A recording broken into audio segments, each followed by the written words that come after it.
missed the Sabzeruz festival, right? Let's hurry and find Dunyarzad. Paimon thinks she must be around the Grand Bazaar, since she showed us around there last time.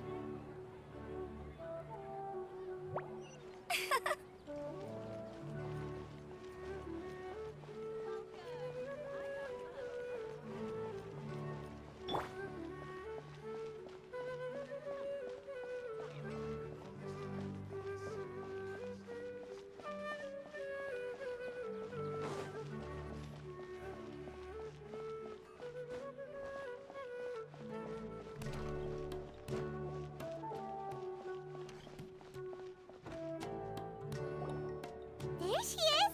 Dunyarzad, we're back! Just as promised, Traveler and Paimon. I'm so glad that you two came back to celebrate Lesser Lord Kusanali's birthday.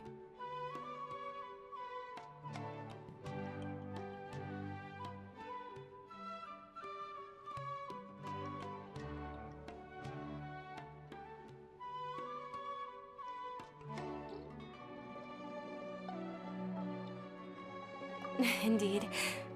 The festival's tomorrow. We've been preparing for so long that I can't help but feel a little nervous. There's no need to be nervous. Paimon's sure that Lesser Lord Kusanali will feel everyone's gratitude. Thanks, Paimon.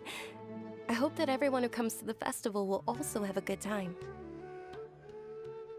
Speaking of which, did you manage to make your way to Port Ormos? Discover anything over there? Of course we went. A lot of things happened there.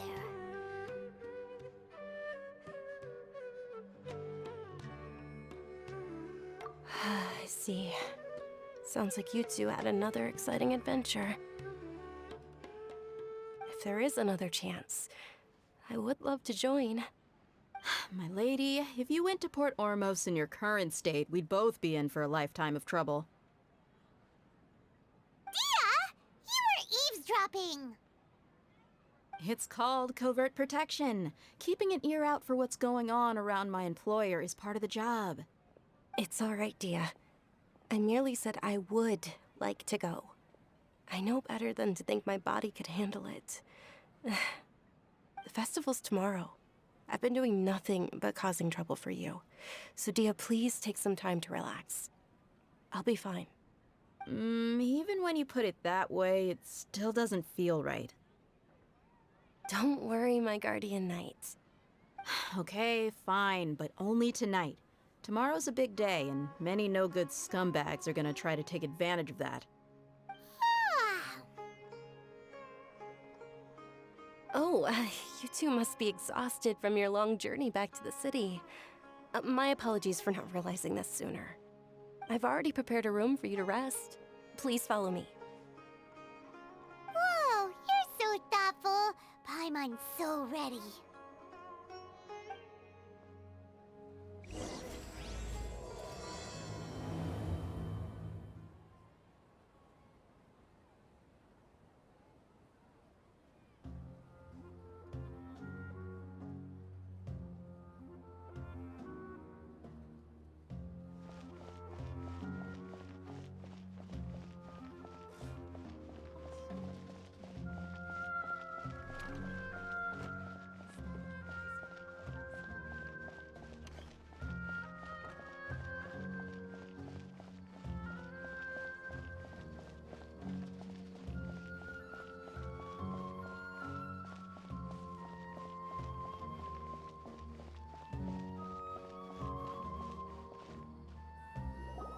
Here we are.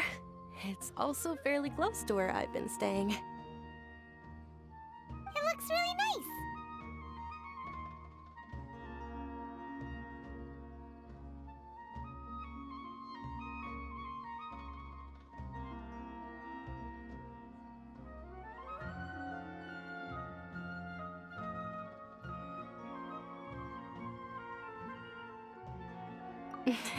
Not at all. Just tell me more about your adventures when you next get the chance. That's Paimon's specialty. Paimon can tell you stories next time. Oh, if you don't mind, how about we all walk around together tomorrow? all of my friends will be working the festival, and Dia's still insisting on her covert protection. Yeah. It'll be pretty hard to relax and enjoy the festival if Dia's constantly hovering over you, right? Then let's meet at the nearby bazaar first thing tomorrow morning. Have a great night. It's a deal. Good night, Dunyarzad. I may be too excited to fall asleep tonight. See you tomorrow. Paimon's starting to really look forward to the Sabzeruz festival too. Will there be lots of yummy food? Oh, no. Thinking about food is just gonna keep Paimon up all night. The earlier we sleep, the better. Let's go inside, traveler.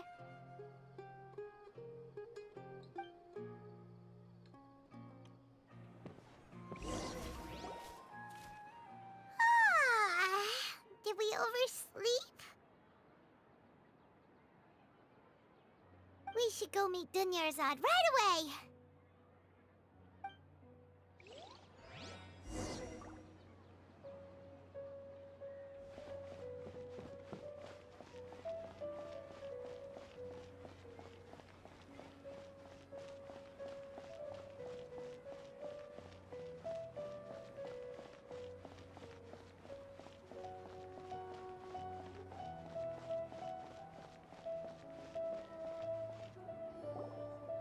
Traveler, Paimon, I've been waiting for you two.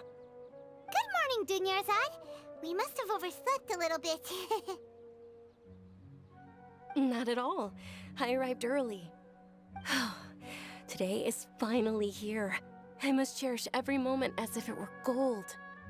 You've worked so hard for this day. You gotta enjoy it to the fullest. You know it. It's just that, as expected, I had some trouble falling asleep last night. I'm hoping my body won't be too much of an issue today. Well, shall we? Let's start with the stalls over there. Many vendors came out of the blue to support the event, and they insisted on covering costs themselves. Let's go give them some business. They paid for everything out of pocket? Oh, sounds like they're not in this just for the Mora. They all said that contributing to a lively festival atmosphere is more important than money. Especially since we don't often get to celebrate Lesser Lord Kusanali's birthday. Ooh, they're selling food over that way! This is a stall offering foods from the Haftmewa feast. Oh, you could tell straight away. I thought most people nowadays wouldn't know. Mushrooms, flowers, and all kind of fruit? It's all vegetarian stuff. Oh, Paimon's a little disappointed. So, what's the Haftmewa feast you mentioned just now? It's another Sabzeruz festival tradition. People used to set their tables with 7 different foods. Generally speaking, the most common selections were foods like Rukashva mushrooms, Nilopala lotuses, Sumera roses, Sunsetias, Kapalatas, Hara fruits, and Zaytun peaches. So, the Sabzeruz festival is a vegetarian holiday? You don't have to be a vegetarian to enjoy the spread. We just use the 7 foods to symbolize the 7 virtues of the Dendro Archon. Wait, but if that's the case, if Sumeru uses vegetarian food to represent the Dendro Archon, then wouldn't the Pyro Archon's festival be full of food like roasted fowl, juicy meatballs, grilled steak? Oh, Traveler, we have to go to Natlan as soon as possible! I hope your wish comes true one day, Paimon. Thanks! Alright, how about we also check out some of these other stalls?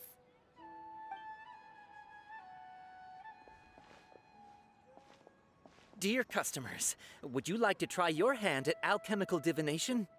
What's alchemical divination? Those two things sound like they'd be fun to try together.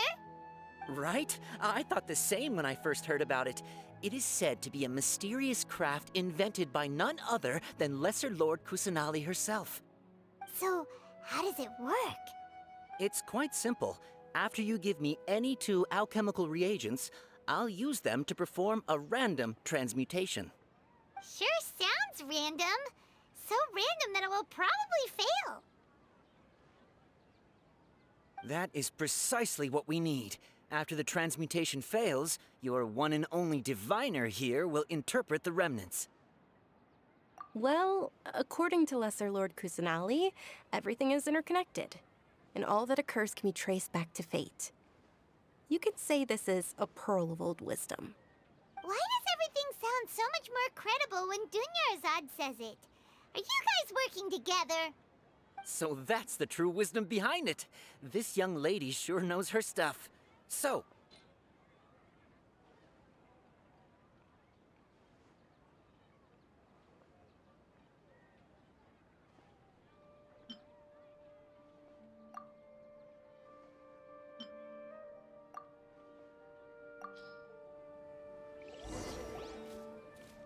okay, one moment.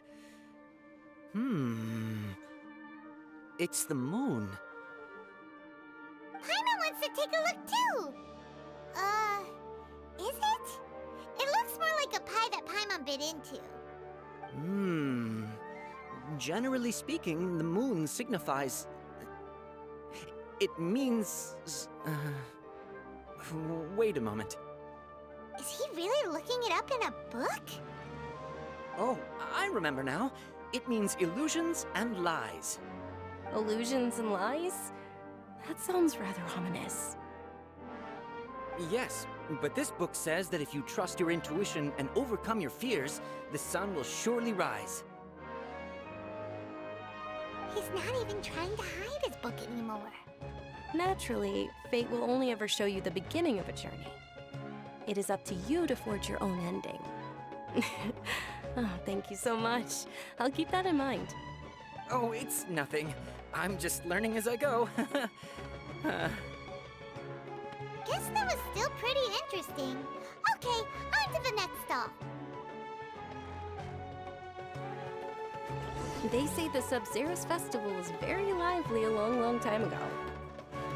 Large flower carriages used to parade through the city. As they headed towards Port Ormos, people would throw flowers, candy, and liquor all along the way. Dunyarzad's eyes are sparkling right now. I wish I could have seen that spectacle. But if you ask me, I'm sure Nilu's Dance of Sabzeruz will be just as impressive.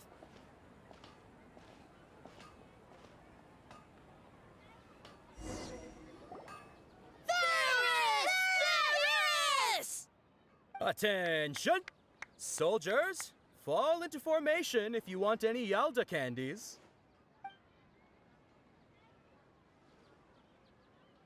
It's a weird guy with a weird hat. Hey, it's Dunyarzad! Wow! Miss Dunyarzad, the children love you even more than the Yalda candies. In the few short days it took to prepare for the Sabzeruz festival, the children have all grown very fond of you. The Hallowed Night of Flowers. It's an honor that you know my name. Attention! In the name of Ferris, the Night of Flowers, I commend you on your contributions to the glorious Sabzeruz festival. All right, little soldiers. Take your Yalda candies and don't forget your loyalty to Lesser Lord Kusanali. Dismissed! Yes, Knight Ferris! Just what is going on here? Ferris, the Night of Flowers, is another Sabzeruz festival icon, and one immensely popular with children. In the past, the actor portraying Ferris would also sit on a flower carriage. It's all thanks to Miss Dunyarzad's sponsorship that the children can make such wonderful memories today. As are we to you, Vihar. Oh, not at all. Oh, speaking of tradition, do you want some Yalda candies? They're a festival staple, and I happen to have some boxes readied here. Take a look and pick whichever one you want. Whichever one? Don't these boxes all look the same? That is the fun part. Each box contains a random flavor. It's up to the luck of the draw. Flavors include lavender melon, hara fruit, sunsetia. Ooh, those all sound pretty good. And there's also lizard tail and oni kabuto. Huh? What's up with those two flavors? Onikabuto is a little spicier than lizard tail. Dunyarzad, you tried them before? Traveler, help Paimon pick one. Paimon wants the Sunsetia flavor. It's all right. Paimon believes in you. I also believe in your intuition. Great! These boxes of candy are numbered 1 to 5 from left to right. Which one do you want?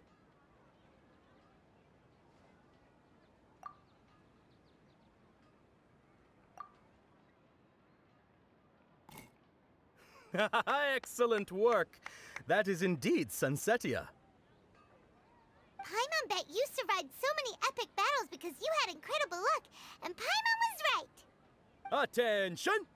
Here's your Sunsetia flavored candy. Thanks a lot, Knight of Candies. It's Night of Flowers, not Night of Candies. Paimon really wilted the carriageless Knight of Flowers. They all basically sound the same. We got our candy, so let's keep going. Oh, actually, I just remembered that I left something behind. Since you're here, can you come with me to get it?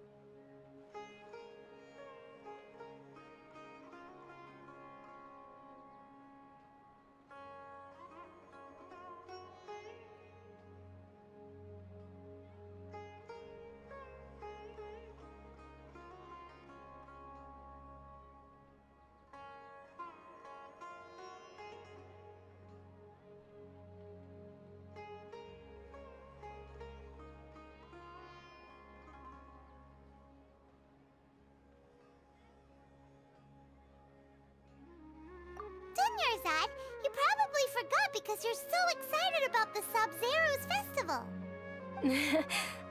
How embarrassing.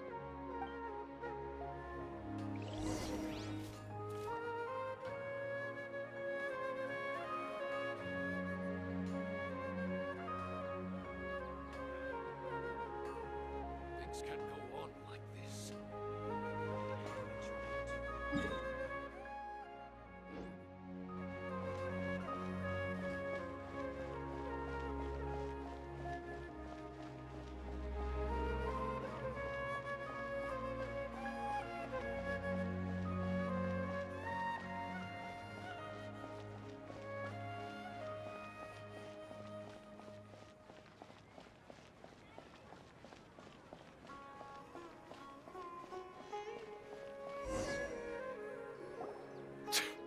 We're too late. Who knew the little lady was such an early riser? I know, right?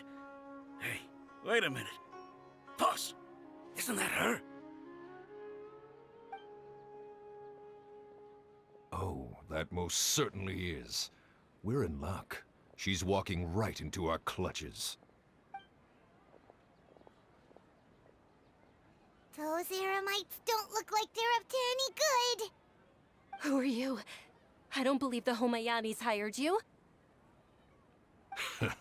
That's right. We haven't received any of their mora, but I wonder how much the Homayanis would shell out to get you back. They're a gang of kidnappers! Traveler, hurry and protect Dunyarzad! Hey, did you scumbags even consider that the Homayanis might have hired a merc that outclasses you? You're... Dia! Dia the Flame Mane! No wonder we mercs haven't heard anything about you for so long. You sold your unruly mane to the highest bidder. Don't speak so disrespectfully. My family started working with her as gratitude for her past kindness to us. Don't worry about it, my lady. Just some friendly banter between mercs. One punch and those rabid dogs will expose themselves for what they really are. Aren't your claws all dull by now? Don't get too cocky!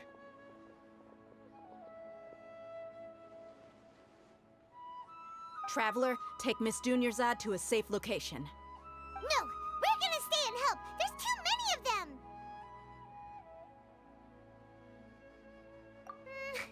You're right. All right, fine. Please be careful, Dia. Don't waste your time worrying about me. This is my job. Look out for yourself. After I've wiped the floor with them, I'll go find you all.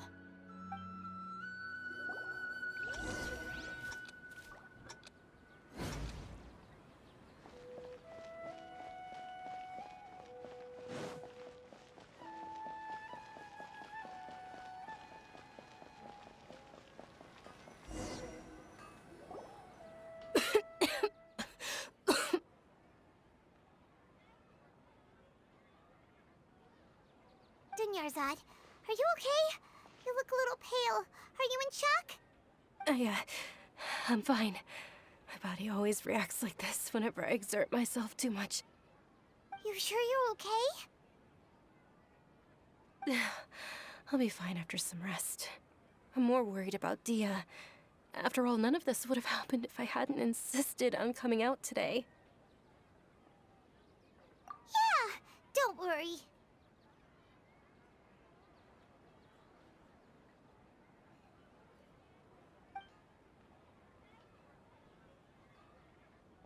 My lady, traveler, found ya. Dia! You took care of them so fast! Any more of them? Or rather, did anyone follow you? Dia, your arm! Oh, this? I'm fine. It's just a scratch. Normally, they wouldn't have been able to land a hit on me at all, but I'm still getting used to this new greatsword. Please, let me take a closer look.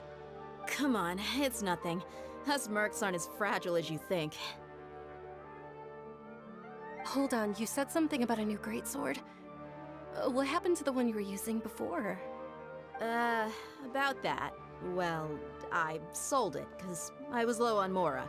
Stuff like this happens every now and then. It can't be.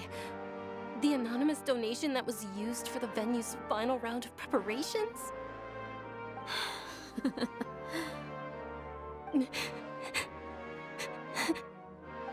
Hey, Miss Dunyarzad, I wasn't trying to make you cry, and I'm not gonna lose my commission because I made my employer cry, am I?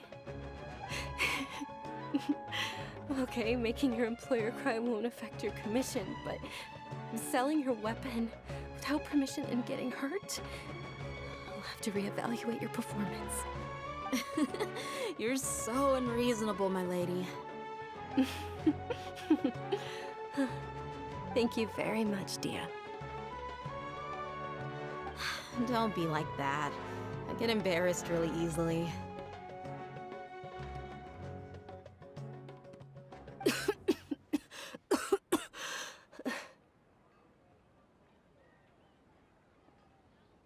Are you feeling unwell again, Dunyarzad? My lady, your condition. Traveler, can you take her somewhere to rest? I'll look around the area to make sure we're safe from an ambush. Truly, I'm sorry for the trouble, everyone.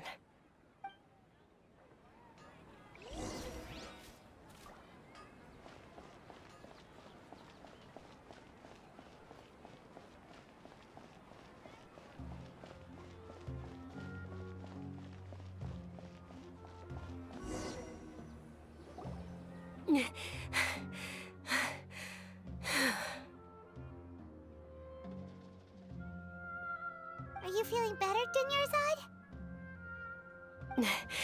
Yes, much better. Just give me a few moments and I'll be good to go.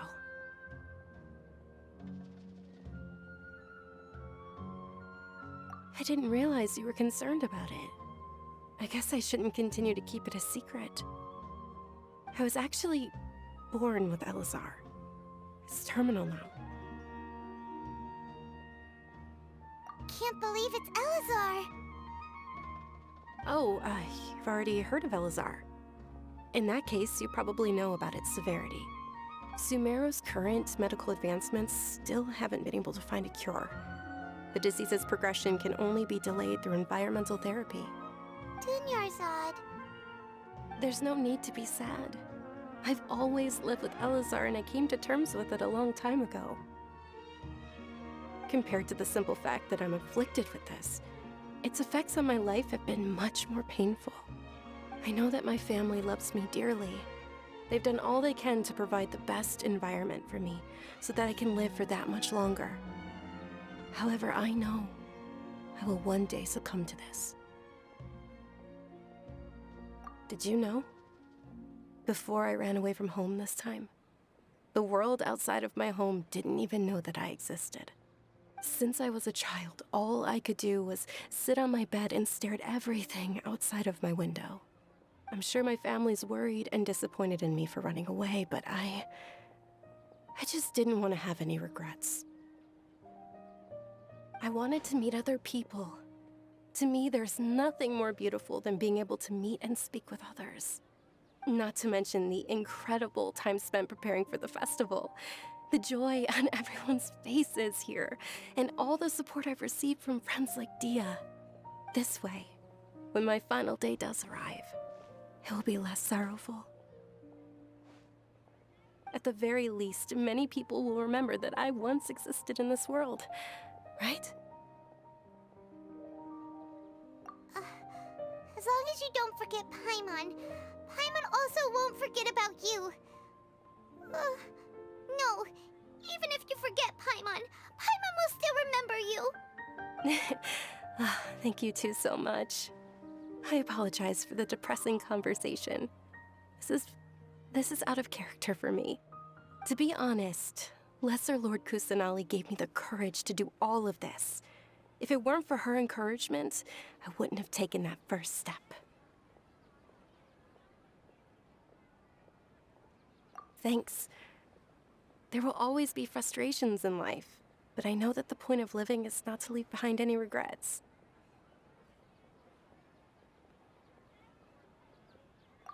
Oh, right.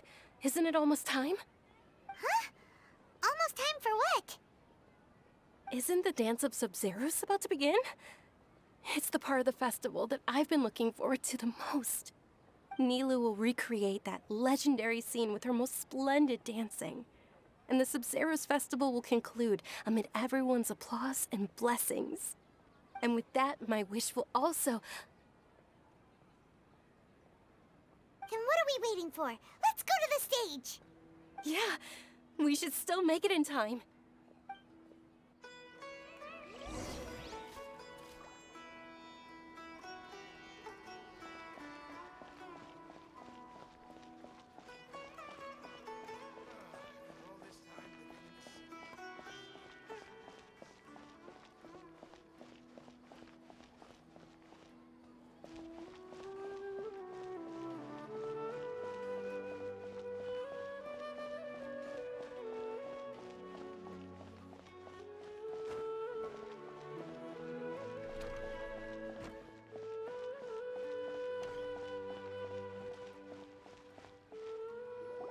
Were you not aware that the law prohibits this type of performance from taking place without prior permission? Over there! Someone's yelling at Nilou! I think I just saw the Academia's Grand Sage.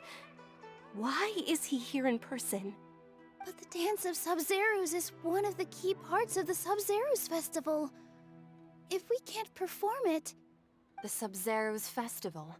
The law also prohibits the private hosting of large-scale religious festivals. Only the Academia can host such an event. If you continue to resist, we will have to order an investigation into every single event organizer. The Grand Sage has already granted you much leniency. I advise that you exercise tact. How did things turn out like this? The Academia was originally responsible for the Sabzeruz Festival, but they failed this responsibility for many years. I need to speak with them. This is a hard pill to swallow, but you're right. Things would only get worse. Art, dance. Aren't you ashamed of pursuing such frivolous and meaningless activities in this land of knowledge and reason? Our Archon created the utopia that is Sumeru City for all scholars who sought validity, verity, and truth, while people like you wish to defile it. No. I believe that our Archon never rejected the arts. Even the Goddess of Flowers dedicated a dance to her. With your lack of intellectual credentials, I do not believe you are qualified to debate with me. What you should be doing is finding workers to tear down this ridiculous eyesore.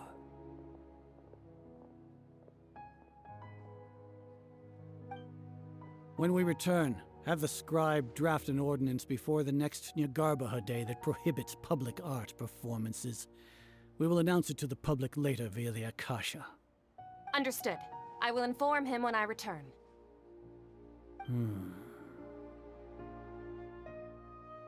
The Sabzeruz festival. Go celebrate the birth of that god to your heart's content. Nilu, are you okay? Oh, Dunyarzad. You all saw that just now? The Grand Sage ordered us to stop the performance. Yeah. Let's go somewhere the Academia can't find us and perform there. But how do we let everyone know? And what about the atmosphere on the stage? Or we could get people to block them off so they can't interrupt the performance. No. They just threatened to investigate the organizers. If we were caught... Nilu, it's all right. Don't worry about it. But you've been looking forward to the Dance of Sabzeruz so much. And I know how important this festival is to you. I don't want you to have any regrets. It's okay. Seeing you care this much about my feelings is more than enough. It would be too risky to continue the Sabzeruz festival at this point. I don't want to get everyone in trouble. If you say so. But you can sneak out for the next Sabzeruz festival, right? We'll make sure the next one is a smashing success. The next one. Yes. Okay. It's a promise. It will be a smashing success. Paimon can't believe this is how things turned out. Those heartless geezers. It really is okay. There's nothing we can do about it. Still, I'd be lying if I said I had no regrets. I would have loved to see Nilu's dance.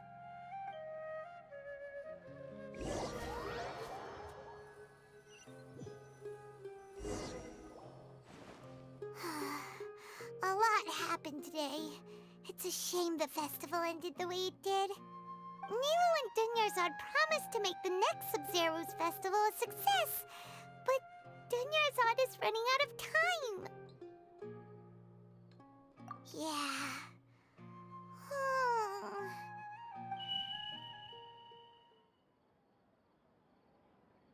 All connections have been secured to construct the most stable framework possible. The project has entered its most critical phase. Power has begun to flow from...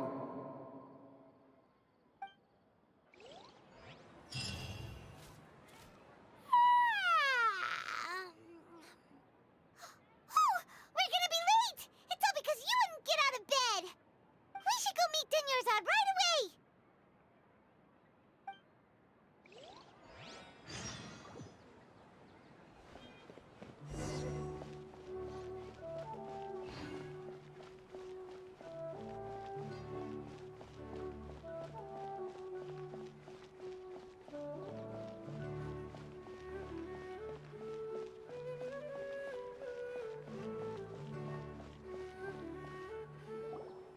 Good morning, Dunyarzad.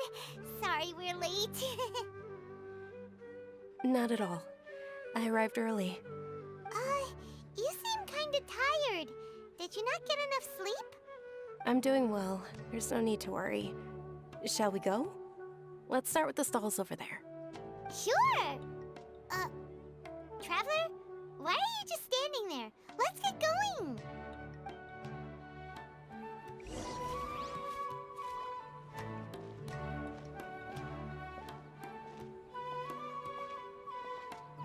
Ooh, they're selling food over that way! Let's go take a look!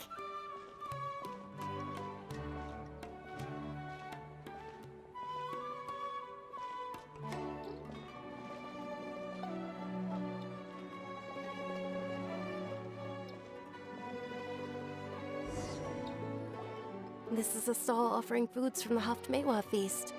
You are quite well informed, miss. I thought most people nowadays wouldn't know. They're all plants! Oh, Paimon's a little disappointed. Actually, what is the Haftmewa feast you mentioned just now? It's one of the Sabzeruz festival's traditions. People used to set their tables with 7 different foods to symbolize the 7 virtues of the Dendroarchon. Appear to be in the form of the moon. Really? Paimon thought it looked like some kind of food. The moon signifies... It's escaping me for now. Wait a moment. Is he really looking it up in a book? Oh, right. It means illusions and lies. But if you trust your intuition and overcome your fears, the sun will surely rise. Understood. I'll keep that in mind. Oh, it's nothing. I'm just learning as I go. Guess that was still pretty interesting. Okay, on to the next stall. So, where to next?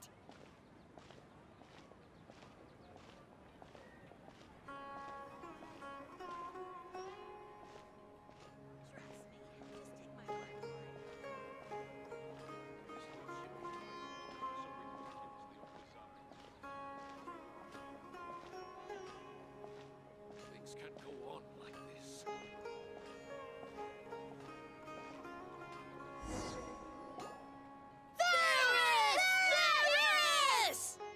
All right, soldiers. Now that you have your Yalda candies, don't forget your loyalty to Lesser Lord Kusanali. Dismissed! Yes, Knight Varys! What's going on? Is this a play? Ferris, the Knight of Flowers, is another Sabzeruz festival icon and one immensely popular with children.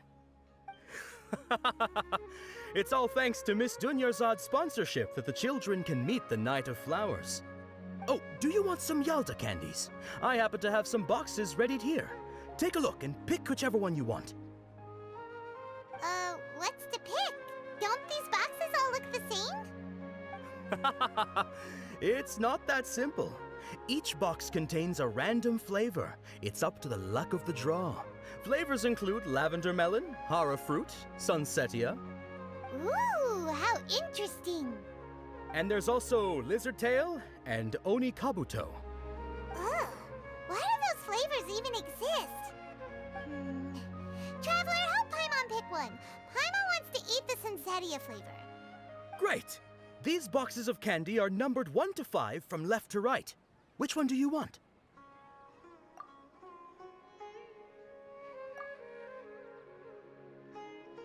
Ah, excellently chosen. Number 4 is indeed sunsetia.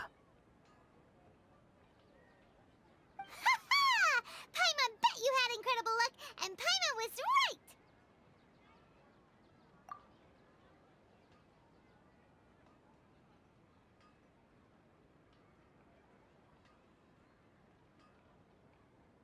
Huh? How's that possible? It's obviously random. Maybe we didn't sleep very well last night. Or maybe we slept too much.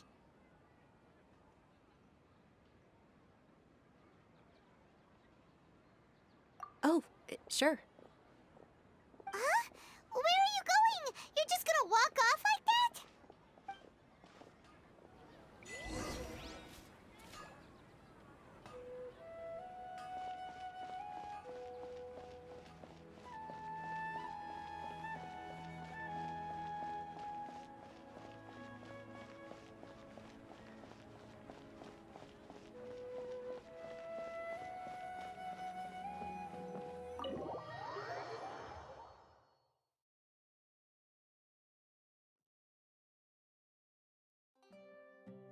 A feeling of deja vu? Oh, Paimon knows what that is. It's when you feel like you've already experienced whatever is going on. In that case, Paimon also felt something like that today. But that's just our brains playing tricks on us, isn't it? So why'd you run here in such a hurry?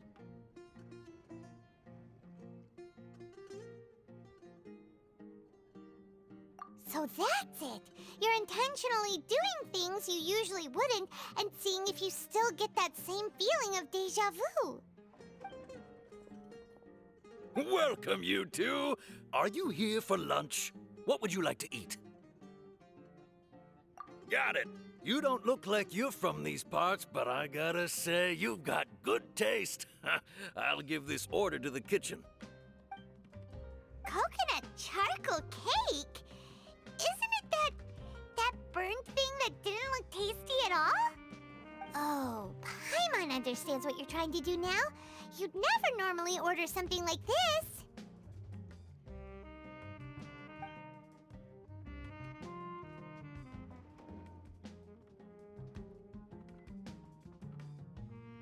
That thing? Are you really gonna eat it? Isn't this going a bit too far?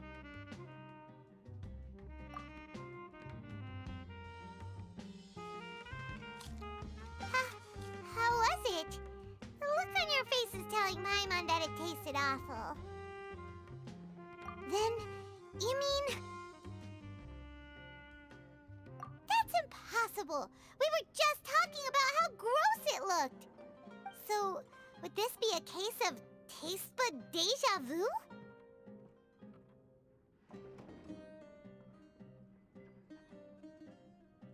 Paimon also gets the impression that we've been here many times, even though we aren't regulars. How about we go out again and try something else?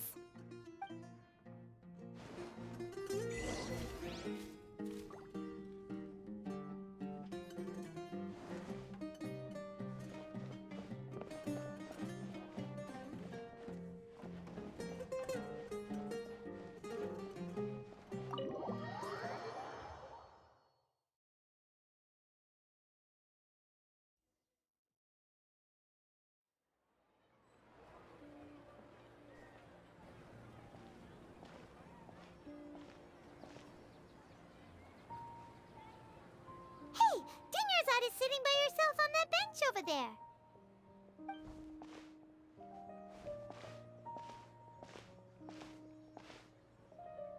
What a coincidence, Dunyarzad. We meet again. Why are you sitting here all by yourself? Oh, I ran into some kidnappers just now, but thankfully Dia came to my rescue. I started to feel unwell after that, so I sat down here. Kidnappers? Oh my goodness, are you hurt? I'm okay. Dia's arm got scratched, but it isn't serious. Whew, that's a big relief. But, Dunyarzad, you seem a little down today. It's the Sabzeruz festival, and you've been looking forward to it so much. Not at all. I've always been like this. Excessive physical exertion or strong emotions tend to aggravate my illness.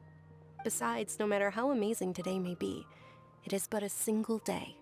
After however many more days, my time will come to an end. Paimon doesn't quite follow you, and Paimon feels like something's really got you down right now.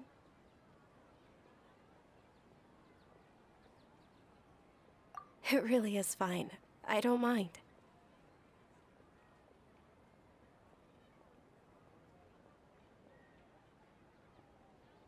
Huh?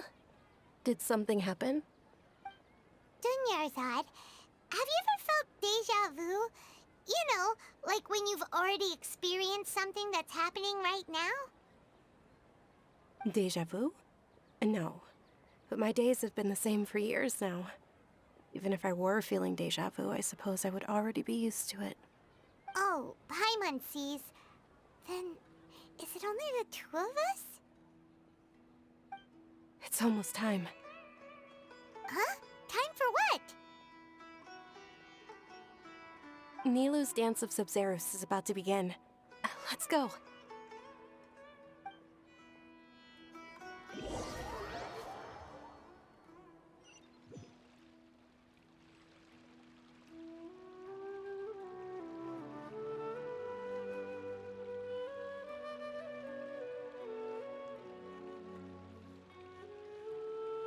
With your lack of intellectual credentials, I do not believe you are qualified to debate with me.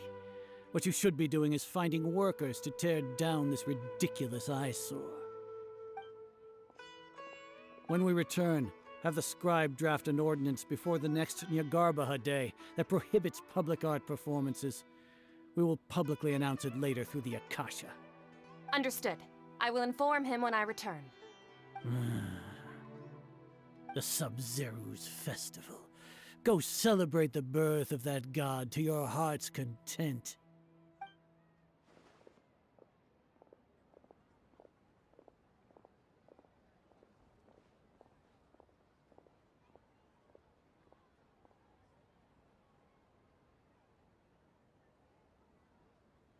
Nilu, are you okay? Oh, Dunyarzad. The Grand Sage ordered us to stop the performance. It's okay. There's nothing we can do about it. But you've been really looking forward to this. I don't want you to have any regrets. It truly is unfortunate, but I don't want to cause trouble for anyone. Didn't the Grand Sage say that he might investigate the organizers? True, but...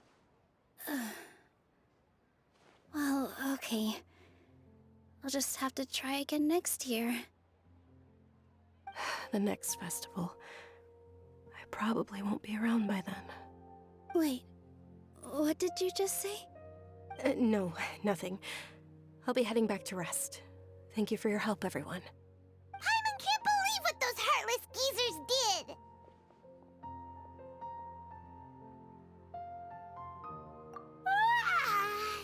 Did Dunyarzad already go back? We should also return and get some sleep.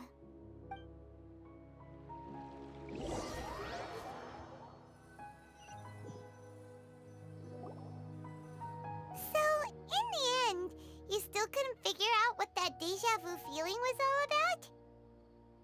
Maybe it really was because of exhaustion.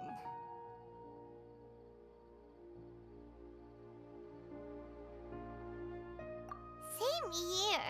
That's why Paimon stopped thinking about it halfway through the day. Then, how about we settle in and get a good night's sleep? For now, we can chalk things up to exhaustion. We can do more thinking tomorrow.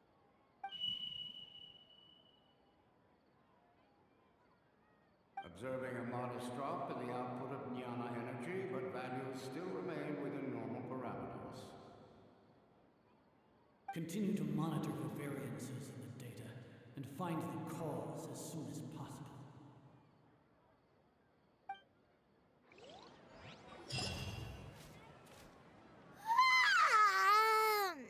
Why does Paimon feel so tired after so much sleep?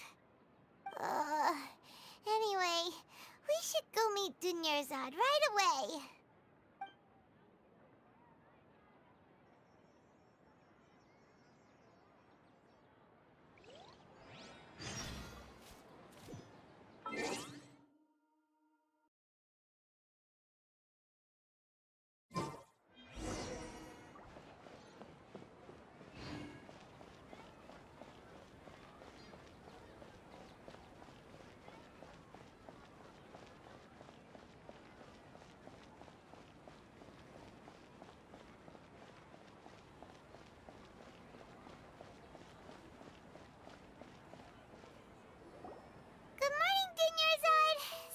Keep you waiting.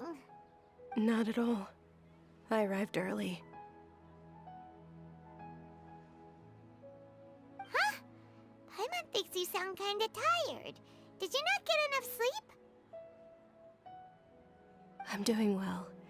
There's no need to worry. Shall we go? Let's start with the stalls over there. Great idea! Let's get going! Traveler?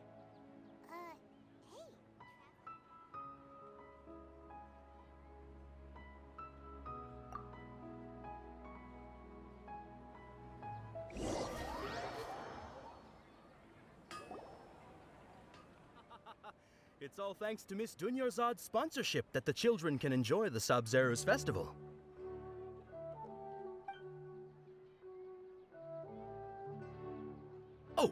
Are you interested in Yalda candies? I have some boxes of candy here. Pick whichever one you want. Not much of a choice. All these boxes look the same. It's not that simple. Each box contains a random flavor. It's up to the luck of the draw. Flavors include lavender melon, hara fruit, sunsetia. They all sound pretty tasty. And there's also lizard tail and oni kabuto. Huh? What were those last two? She'll help me choose. Paimon wants to eat the sunsetia flavor. No problem. These boxes of candy are numbered 1 to 5 from left to right. Which one do you want? Oh, I like your confidence. No hesitation at all. Oh, congratulations! Number 4 is indeed sunsetia.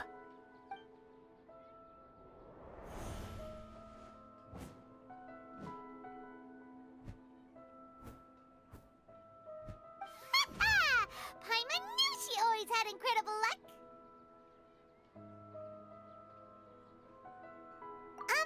Paimon's not really interested in the other flavors. Wait. How did you know? Don't tell me that you already knew which flavor was in each box. What? She was right about all of them? That couldn't have been luck. How is this possible? I packed all those boxes this morning and they've been sealed ever since. You couldn't have known beforehand. Mind reading? X-ray vision? Or some kind of magic trick? This is way too freaky. Tell us what's going on! Since when did you get superpowers? Traveler?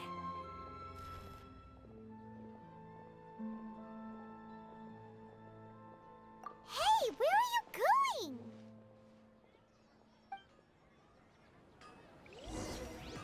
What's going on? Did you see something?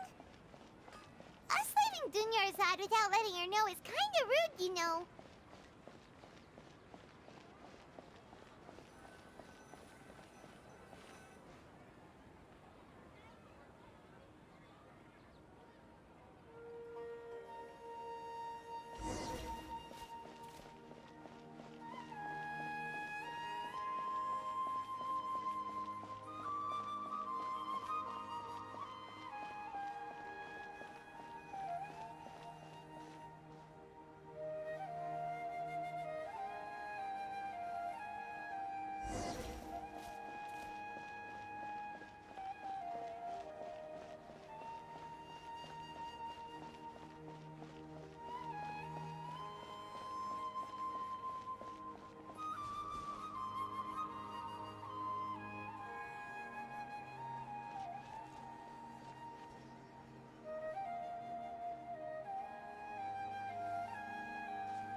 What are you looking for? Why did we come here?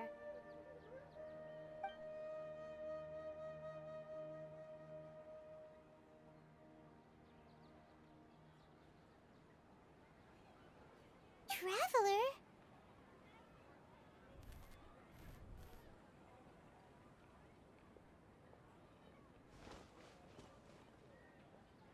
That's...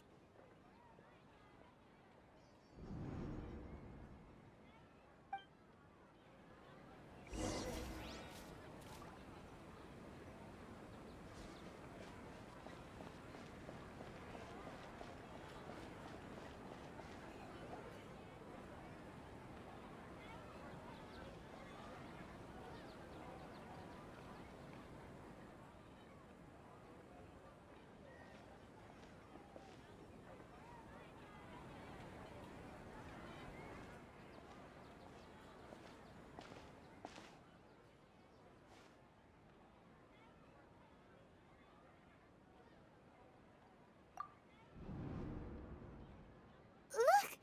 That's... Isn't that Dunyarzad?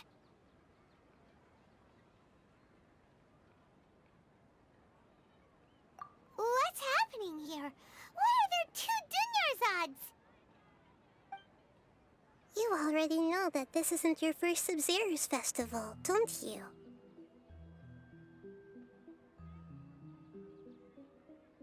I'm sure you already know how to use this. A knowledge capsule? Where did you get it? What's inside? You should use it too, Paimon. You know Paimon? Well, this seems kinda sketchy, but Paimon feels like this is what we should do.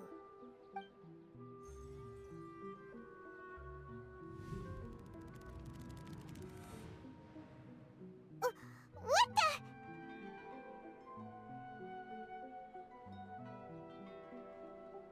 This is our 20th time at the Sabzeruz festival? Huh? No. The 30th? 40th? Just how many times have we been to the Sabzeruz festival? Have we been trapped in a single day? If it weren't for you, we wouldn't have even realized. What the heck was inside that knowledge capsule? Your memories are still scrambled? Try your best to remember.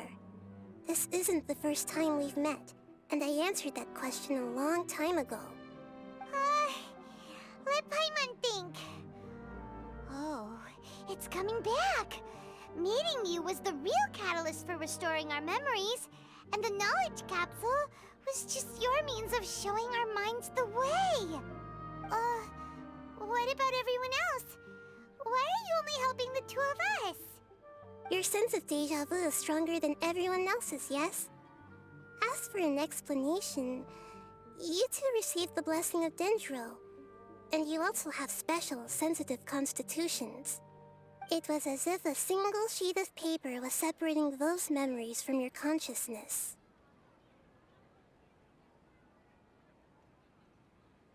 A familiar question.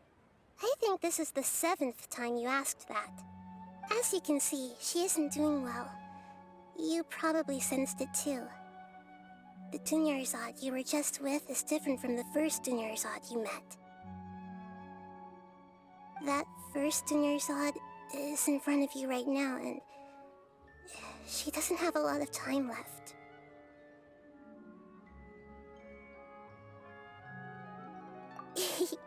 Looks like you're almost done sorting out your brain. Oh yeah, I'm Nahida. Good, you passed the test. What's happening?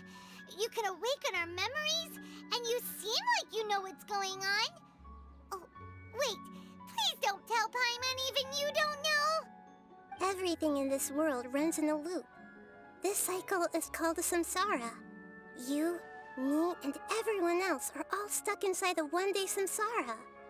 As for the truth, that's on you to find out. If you were told the truth instead of discovering it yourselves, it would literally blow your minds. I don't know how you'd be after that. I can only give you surface-level help, like bits of information and subtle hints. For the rest of the time, I'll be doing all I can to slow down Dunyarzad's illness. She looks like she isn't doing well at all. Her illness gets worse after each Sabzeruz festival. If we can break out of the Samsara, I might be able to save her.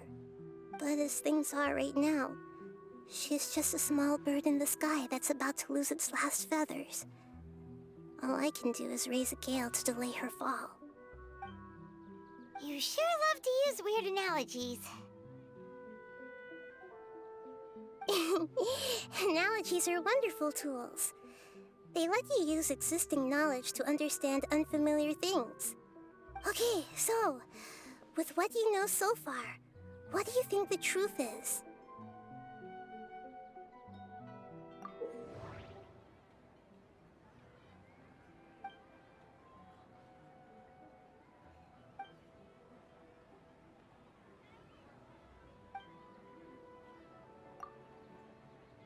We've already experienced the Sabzeruz festival many times, and the day of the festival seems to be in a perpetual samsara.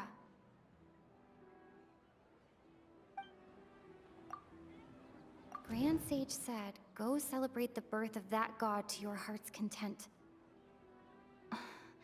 Did he mean something more? The moon, illusions, and lies. What do they all mean? What's happening right now seems to have happened before. This feeling has been getting stronger and stronger. My mind feels exhausted, even though I haven't done too much thinking. What is going on?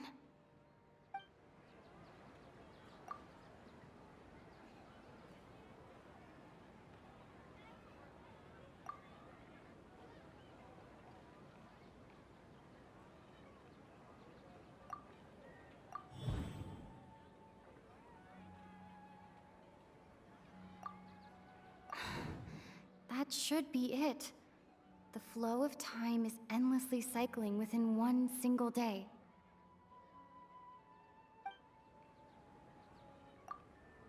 A time loop. You've given similarly wrong answers in the past. A pity. Still the wrong answer? Paimon thought that made a lot of sense. It feels like time's just repeating itself. A simple time loop can't explain some of the phenomena. You two are still missing a lot of information. Unfortunately, I can't give you any more hints.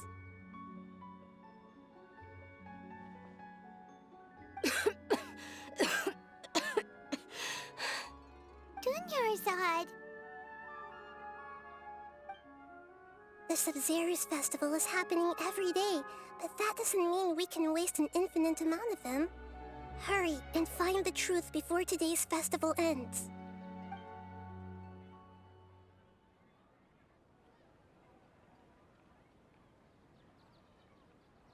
Let's think about our current situation.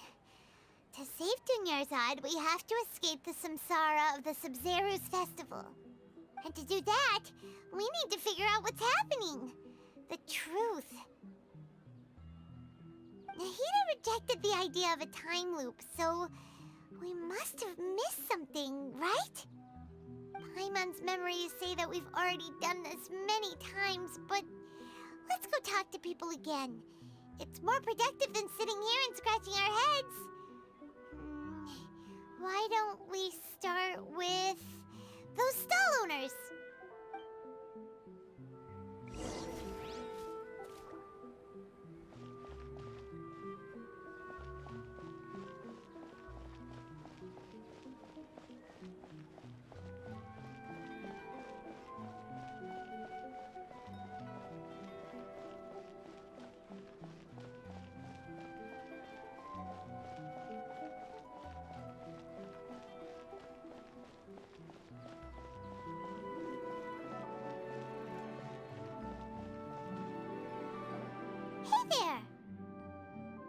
Hey, it's you guys again.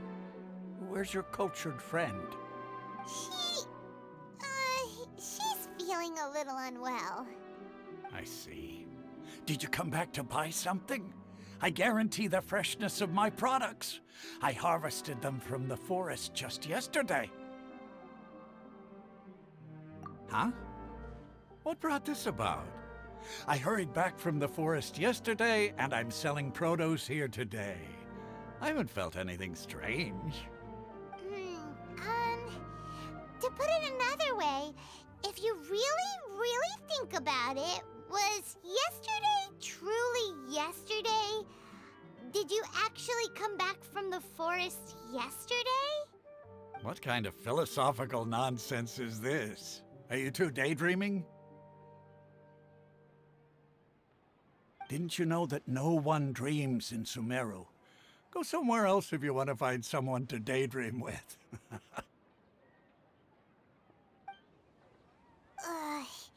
He actually has a point. Is this a dream?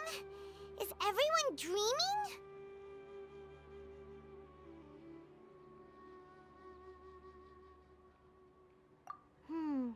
True. It's so weird that people here don't dream. Why is that? Anyway, if this all really were just a dream, we would have woken up a long time ago. Let's keep asking around.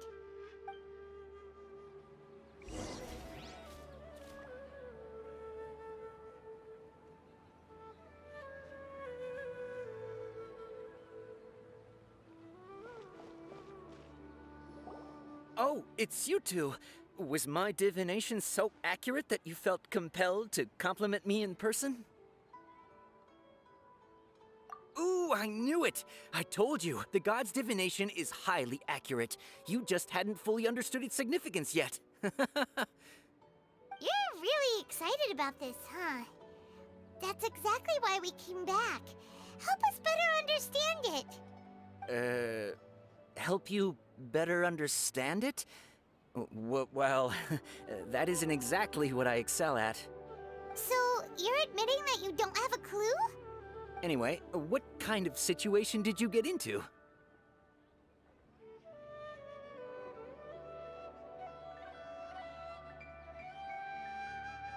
Huh? Hold on a second. I thought you guys just lost your wallet or fell for a scam. What you just said, are you serious? Does that kind of thing actually happen in real life? Paimon knew you weren't going to believe it. Marvelous. Truly marvelous. I believe you. Recall the interpretation of your divination, the moon, illusions, and lies. It really felt like an omen.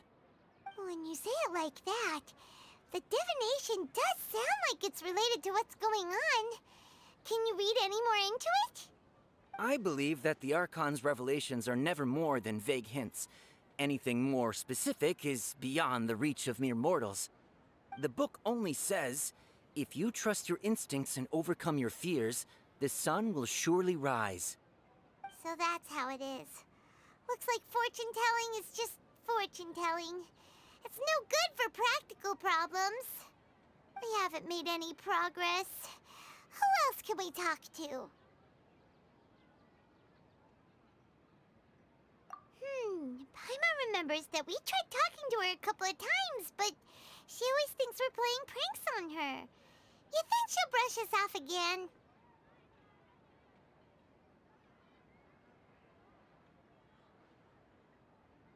Yeah, if we tap into Dia's strong sense of responsibility as a mercenary, then she'll definitely take us seriously. At this time of day, Dia's probably just finished beating up those kidnappers. Let's go find her.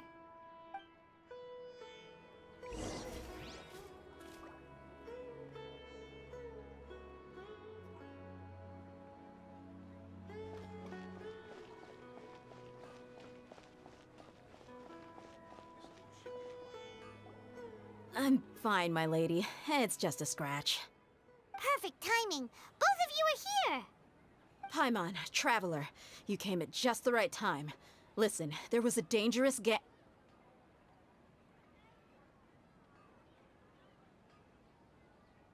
Huh? You saw? Then why didn't you jump in earlier? If someone was protecting Miss Dunyarzad, I could've went all out. Anyway, can you do something for me? You want the Traveler to take Dunyarzad somewhere to rest up while you check to see if there's still any kidnappers around. Did Paimon get that right? How did you know what I was going to say?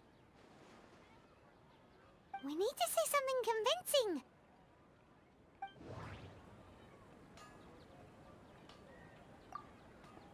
People in Sumeru don't dream. What a strange phenomenon. My mind feels exhausted, even though I haven't done too much thinking.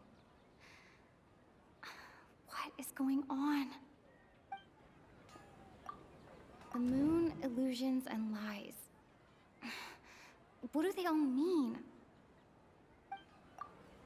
Dia sold her greatsword to raise additional funds. And then she was injured because she wasn't used to her new weapon.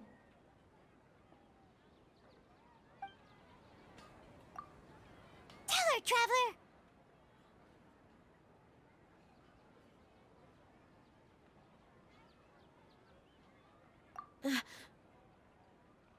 didn't tell anyone about that. Including Miss Dunyarzad. You couldn't have known. And just now, you literally took the words right out of my mouth. What's going on? All right, so this is the situation.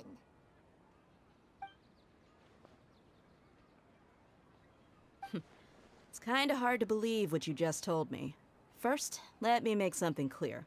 Most of us desert dwellers might not be the scholarly type, but we do have basic common sense. She's quieter than usual, uninterested in anything, and really gloomy. Yeah, she isn't the same as before, but her parents said that this is how she was like at first. Huh? At first? I don't quite understand what you're all talking about. I'll go rest on the bench over there. My lady, are you angry? All right, I'll give you the benefit of the doubt since you knew about my greatsword. Let's make this a quick trip. Miss Dunyarzad isn't completely safe here.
Nahida, we brought a friend. Are you busy? I thought I told you that it won't help to bring anyone here. We just wanted her to see the real Dunyarzad's condition. The real Dunyarzad? Where and who are you talking to? Huh? I told you that you two are special. Other people can't see me or Miss Dunyarzad here.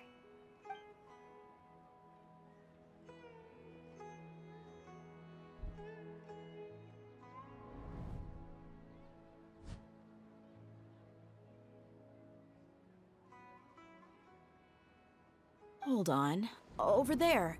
Is that? Wow, how perceptive. Does she have invisible antennae? Miss Dunyarzad, she's lying down here, isn't she? How's she doing? Her condition's really bad, and she's basically in a coma. How did you know she was here? I can sense her aura. There are also lingering feelings of something like regret or disappointment. What happened? Do you believe us now? The Sabzeruz festival has been repeating itself. So, you think the sages are behind this? Yeah, they've always been against us. Wouldn't surprise me if they're using the Akasha to intentionally repeat the Sabzeruz festival as a sick joke. You have a point.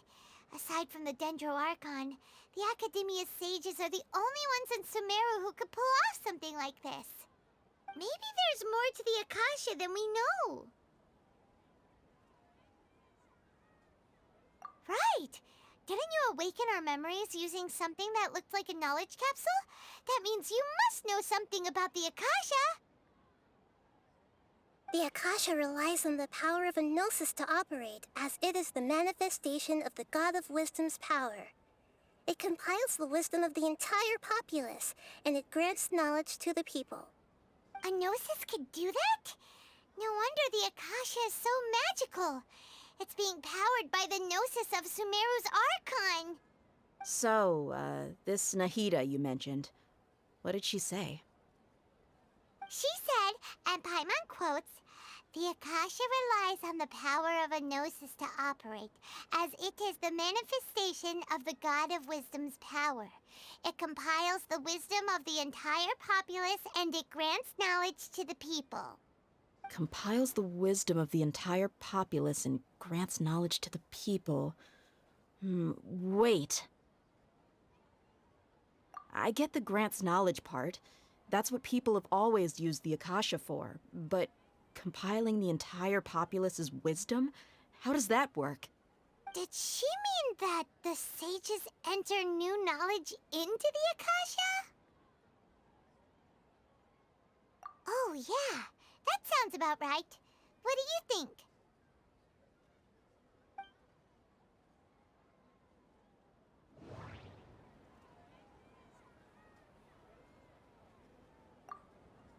Okay, Nahida said, "The Akasha relies on the power of a gnosis to operate, as it is the manifestation of the God of Wisdom's power. It compiles the wisdom of the entire populace, and it grants knowledge to the people."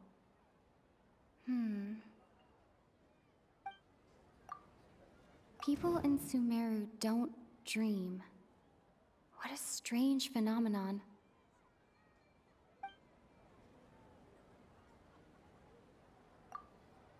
My mind feels exhausted, even though I haven't done too much thinking. That doesn't sound right. I need to carefully think things through. What's happening right now seems to have happened before. This feeling has been getting stronger and stronger.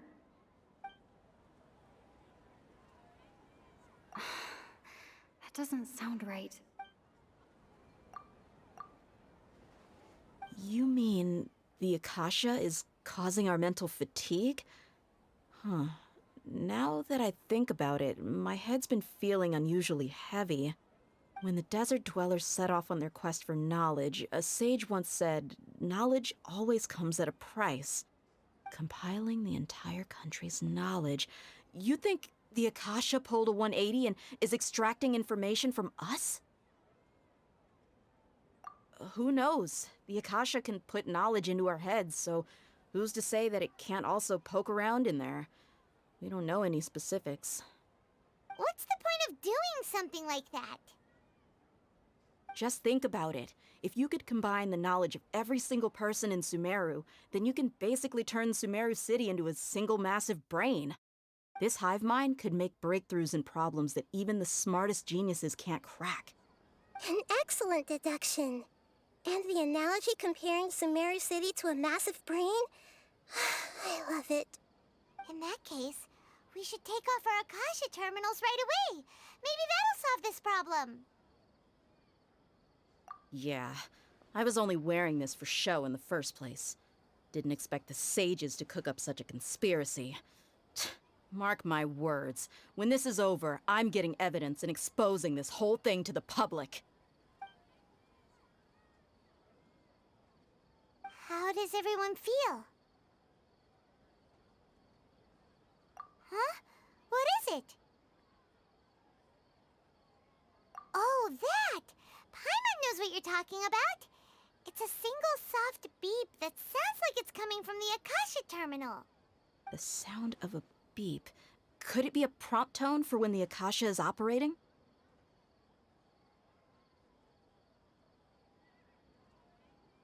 That's probably an important clue. We weren't using our terminals, but we heard a beep anyway.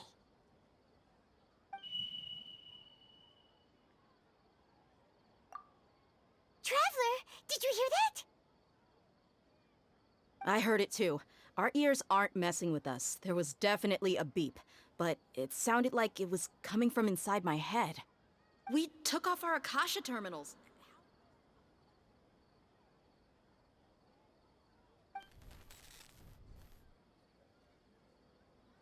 Phase runtime has exceeded its expected length. At this rate, there may be casualties. But we cannot lose all of our progress.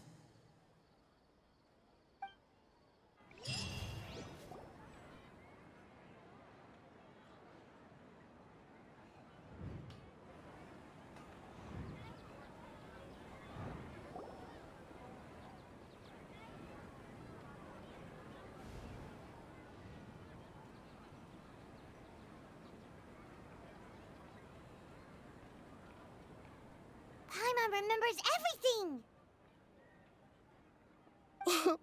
Good. You adapted quickly this time.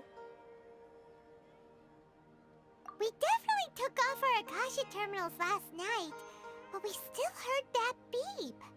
Why is that?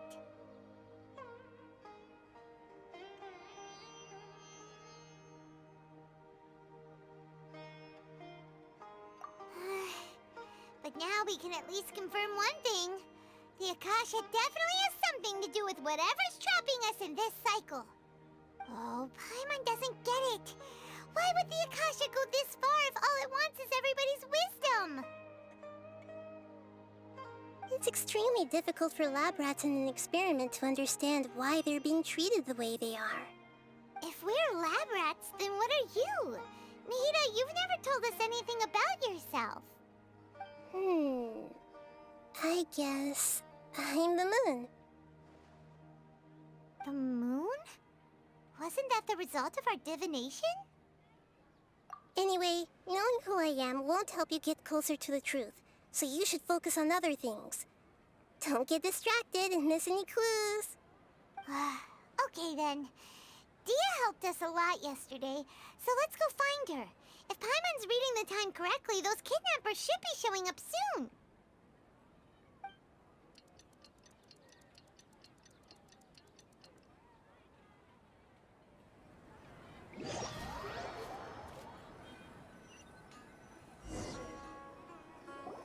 Ah, there you are. I've already taken care of those kidnappers. My lady, did you get hurt?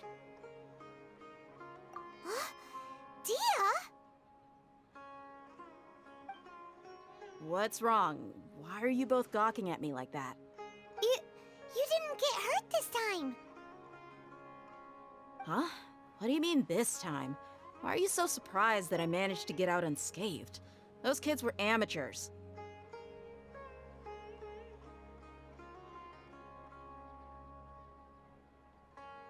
Shh! How did you know about my greatsword? I haven't told anyone about it.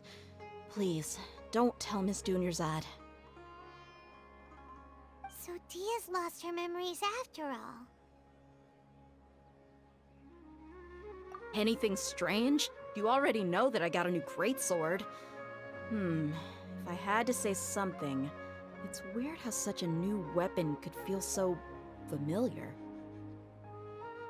It's as if I've already used it to fight a countless number of battles. You're saying that although you don't remember using it, your body feels like it does? That's right. Both mercenaries and warriors heavily rely on muscle memory. Only knowing the theory of battle won't get you anywhere. Traveler, what do you think?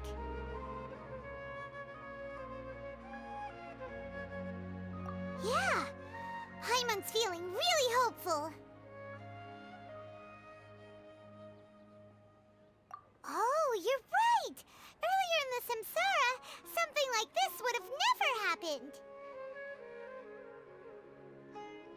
I have no clue what you two are talking about, but it's still dangerous here, so...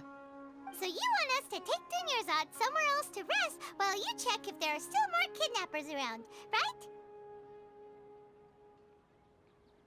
How did you know what I was gonna say? Can you read minds? Forget it. Go and do your thing.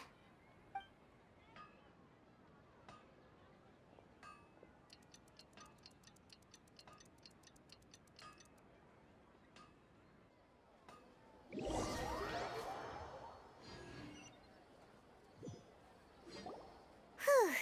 It's finally nighttime. Aside from Dia not getting injured, everything seems to have stayed the same. Listen, Nahida, we found out that Dia got out just fine today, even though she got injured every other time she fought the kidnappers. Do you think the Samsara has been broken? Have we saved Dunyarzad? Really? Good job on all that progress. Get some good sleep tonight. Hey, what kind of an answer is that? Tomorrow will come. Everyone assumes this is common knowledge, but the only way you can know that for sure is if you experience tomorrow. How many todays has it been? Is it possible that today will be followed by yesterday? Does tomorrow truly exist as anything beyond a made-up concept? It's even possible that this entire world is a lie, and the history of the whole world has just been one endless Sabzeruz festival. Okay, no more. Paimon's brain is already shut down. That's why it makes no sense to waste your energy thinking about things you will learn tomorrow. Get some good rest. You know, use the bathroom and flush your anxiety dookie away. Huh? Hold on, what did you just say? Did Paimon hear you correctly? Huh? People always say they feel a sense of relief after they take a duk-duk. That's why I suggested you could try that. Is that so strange? It's so strange and so against common sense that Paimon's at a loss for words. You were sounding kind of smart just a minute ago. Yeah, even though it's happy and lively at the Sabzeruz festival every day, it feels like it's been a long time since we've really gotten to relax. Let's go back to our room.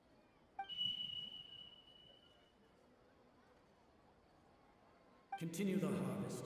Compared to what we stand to achieve, these sacrifices are trivial.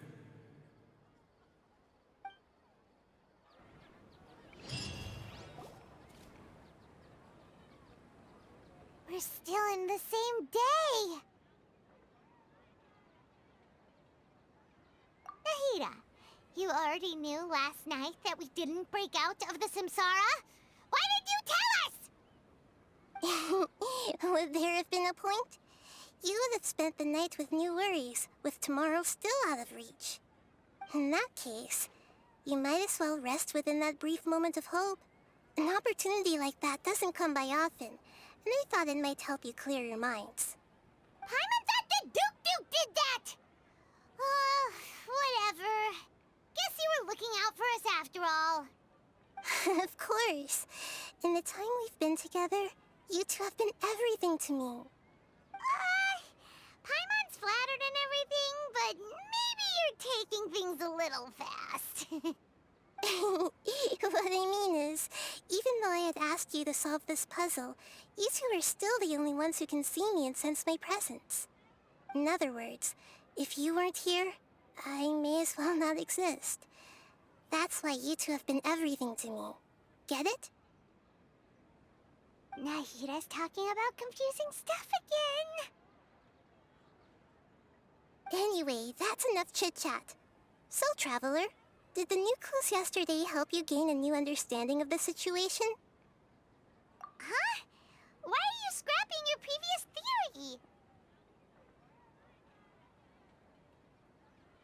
Oh, yeah! You're right! Gosh, how did we not notice that? In a simple time loop, people's physical conditions should also reset. So, what's your new hypothesis?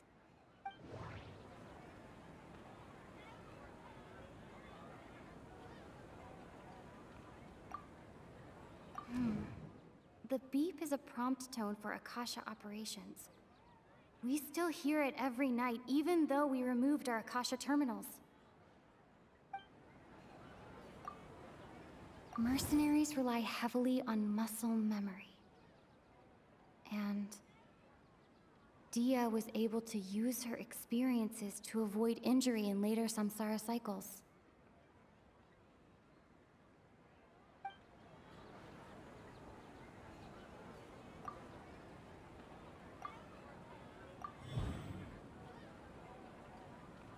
If all our memories of a day are erased at the end of that day, then we would unwittingly relive that same day again and again.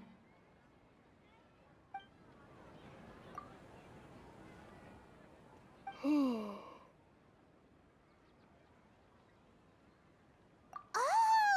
Then the beep we hear every night could just be indicating the deletion of our memories. That's why when we wake up, everyone thinks the Sabzeruz festival hasn't happened yet. It's already the next day, but everyone still thinks it's the day before. But Muscle memory can't be erased. That's why Dia has been getting better at using her greatsword. Now everything makes sense! A brilliant deduction. Nahida, tell us if we're right or wrong. To put it simply, it's as if you've mistaken a pyro crystal fly for a firefly in the night. You lost sight of its true nature because you focused too much on your perception that it glows. That isn't simple at all! Why don't you go talk to Miss Dia again? You might learn something new. Right! She did help us find our latest clue after all. Let's go!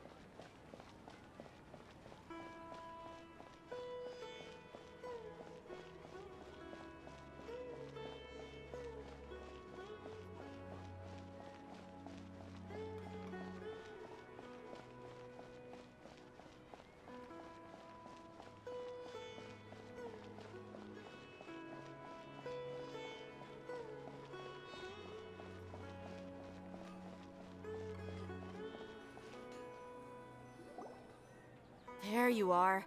Really took me a while to find you. As expected, Dia also didn't get hurt today. Get hurt? Why would I? Don't underestimate me. Well, you're still getting used to your new greatsword. Huh. Truth be told, I also think it's pretty strange. It just suddenly felt so familiar in my hands and... wait a second! How did you know I got a new greatsword to begin with? I didn't tell anyone about it. Traveler, could you explain the situation to her today? Paimon's gotten a little sick of doing it. Oh, that works.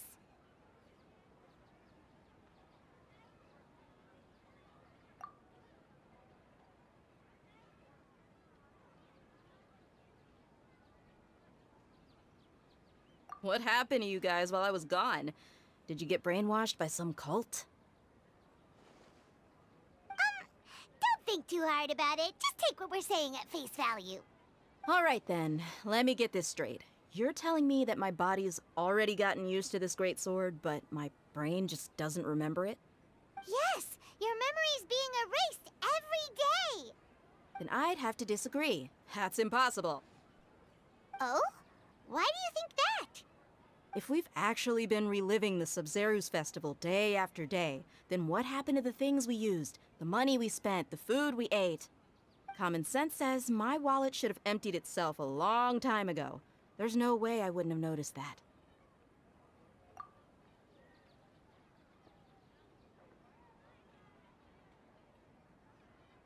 Right. They could use the Akasha to record what everyone did that day, and then use the city's resources to replenish everything. It's not very likely, but it's also not impossible. No, it is impossible. I've got proof. You have proof? Where? You two are surprisingly serious about this nonsensical discussion. Fine, I'll play along for a little longer. Come with me, Miss Dunyarzad. Please come along as well. I still can't guarantee that this area is safe.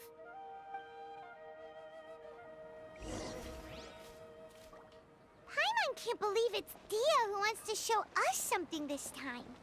2 days ago, we were the ones taking her to see Dunyarzad.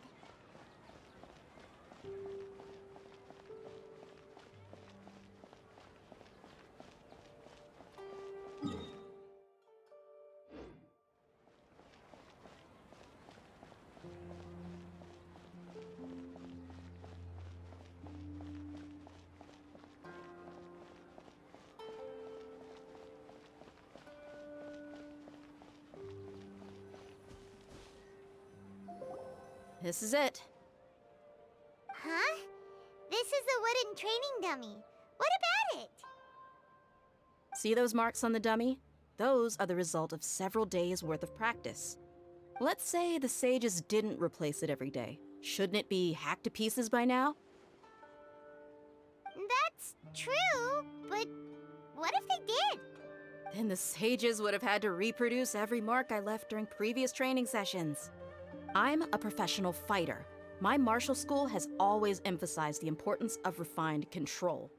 The force, angle, and entry point of each strike is calculated and deliberate. That's why I remember every mark on the dummy, as well as my state of mind as I made each strike. It's just as they say, each swordsman has their own unique style, and even the same swordsman can't make the same cut twice. It would be impossible to copy these marks. Is it really impossible? What if they used some fancy machine to carve every single mark? People often say that a camera's photo can never replace an artist's painting because the former has no spirit to it. The same thing applies here. At a mere glance, I can differentiate carved marks from the results of combat training. Whew, I hope that cleared things up for you. Hey, is this that new brain exercise game that's been super popular with the scholars lately? It's surprisingly fun. Anyway, it's getting late. I should escort Miss Dunyarzad to Nilu's stage. See you later.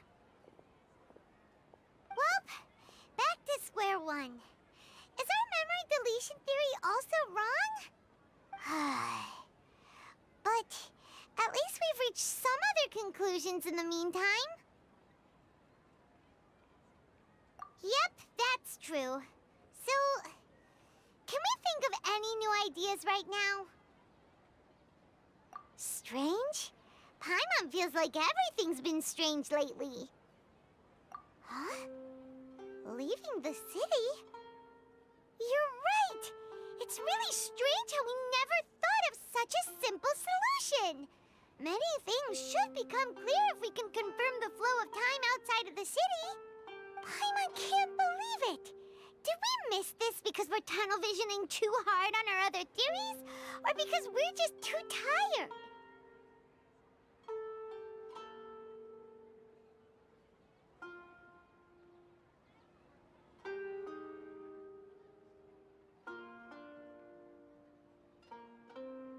How about we go back and ask Nahida? Maybe we've forgotten something about leaving the city.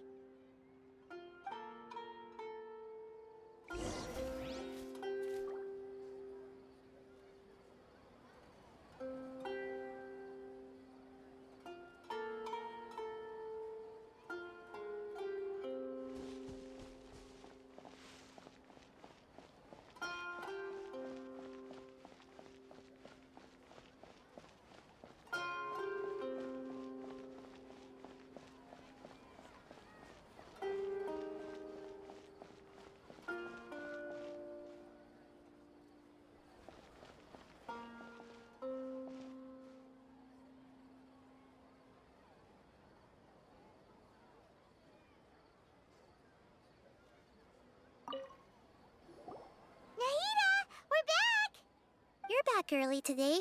Did you find something new? Sort of. We're mostly sure now that we're not in a time loop. And we also aren't in the real world. But at the same time, we have a new question. Leaving the city. As far as I remember, you've mentioned your plans to do that twice before. We did? But we don't remember anything. What happened after we talked about those plans? What did we say when we got back? Let me think. I don't think you ever actually told me what the outcome was. Oh, it's probably more accurate to say that both times you never came back the whole night. But you two sometimes stay out the entire night anyway, so at the time, I didn't think too much about it. It is true that sometimes we lose track of time during our investigations. Before we know it, it'll already be the next day. But still, neither of us remember anything about leaving town. Really? That's kinda strange. In theory, I should have already awakened all your memories. Yep. Something here's definitely fishy. Let's get to the bottom of this tomorrow.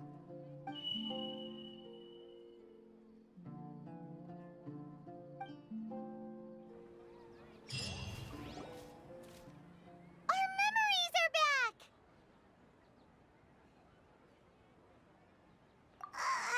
About that... Well, where should Paimon begin? Traveler, aside from your memories that were just restored, I have another message for you. Listen to it and you'll understand. Can't go back. There are countless spaces here. Our Sabzeruz festival in Sumeru City is just one of them. Traveler, you should be missing 2 days worth of memories. Paimon will fill you in. It's time to carry out our plan from yesterday.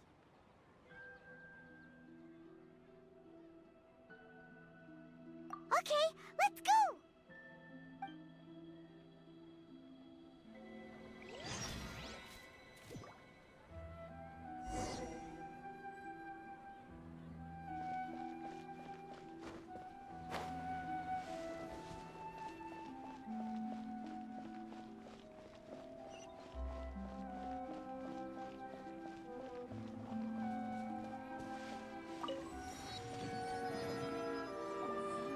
Why can't we leave the city? What is the Academia up to now? Don't ask me. It's not like I can tell you anything. This is a direct order from the Grand Sage. Just wait until tomorrow. I have a real emergency. My goods have already arrived at Port Ormos. If I don't hurry, they'll be stolen. That's your problem. Make sure you make a request in advance next time. But it's not like you can just predict business matters in advance. It looks like the Academia already announced a lockdown for Sumeru City today. How completely unsurprising. Let's go and question them. Hello, sir. Why can't we leave the city today? Here we go again. Don't ask me. I don't know either. We just received an order that no one is allowed to enter or exit Sumeru today. They didn't tell us anything else. Angering me won't get you anywhere. If I had that kind of insider info, I would have left this stupid post long ago. It looks like he really doesn't know. If we can't get anything out of him, let's take matters into our own hands. Why don't we climb over the walls? Those guards can't be everywhere at once. This is a good spot, and the guard hasn't noticed us at all. Let's hurry! Huh? Why? Are you going to leave Paimon behind? But what if things get really weird out there and you get into some trouble? Then Paimon won't be able to help you. Oh, Paimon knows that Paimon can't do much, but we've always been together. Okay. Paimon will wait for you. Promise Paimon that you'll come back as soon as possible. Just a quick look. And please, be careful.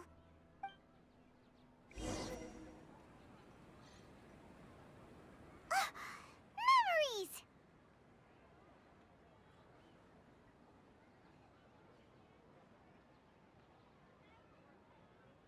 Traveler!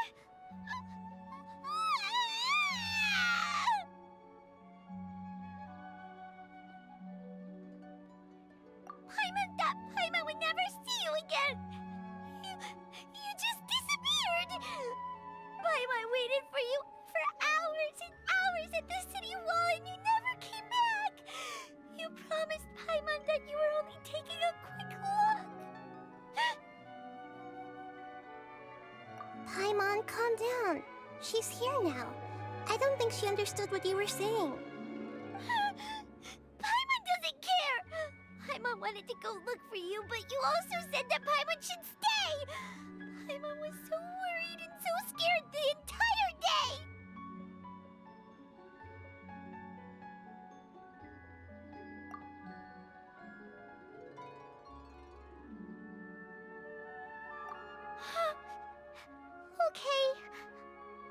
I'll forgive you. The most important thing is that you didn't actually disappear. Oh, Paimon was so scared that you had gone into another world. Okay, Paimon, can you tell us your perspective of what really happened yesterday? I see. Using two people's different perspectives. After that, you left the city. Paimon kept her eyes on you the whole time, but then you disappeared in an instant.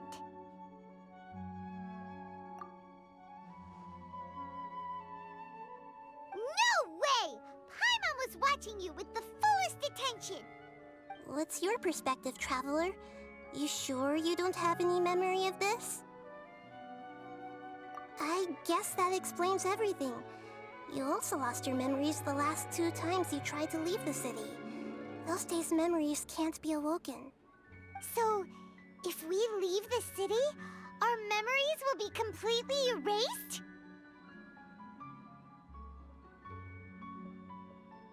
It really sounds like something big outside of the city is being hidden on purpose. But this way, we'll also never discover what's outside!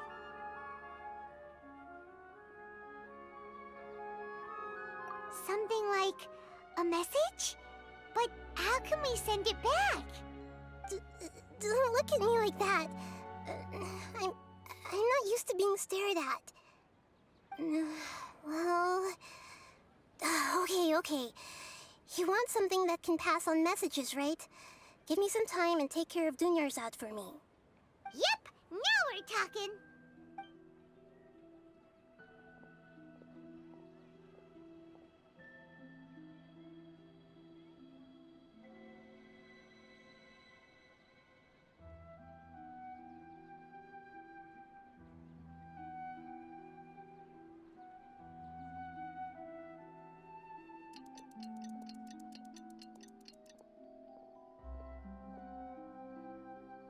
I'm done. Here you go. What?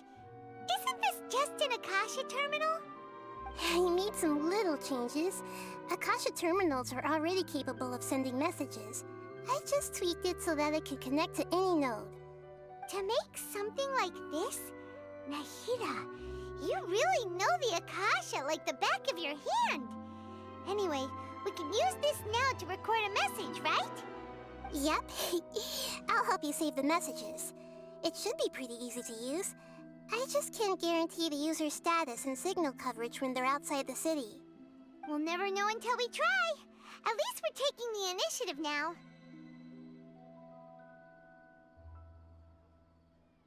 Let's go then! Let's expose those sages! Alright. Paimon isn't as worried about being separated since it happened once yesterday. But Paimon still isn't happy about it. Okay, see you tomorrow, Traveler!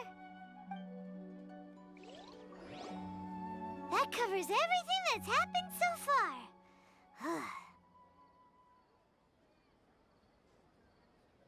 Yes, although the signal was choppy and had some interference, we still managed to receive 2 messages from you when you were outside. Okay, now that you understand what's going on, let's hear the messages together.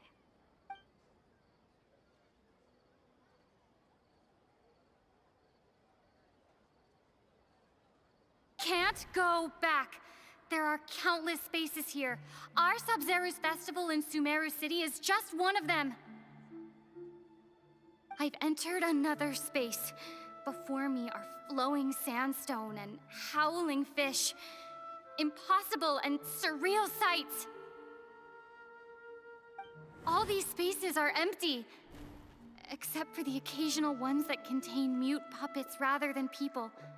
I can't sense any human presence.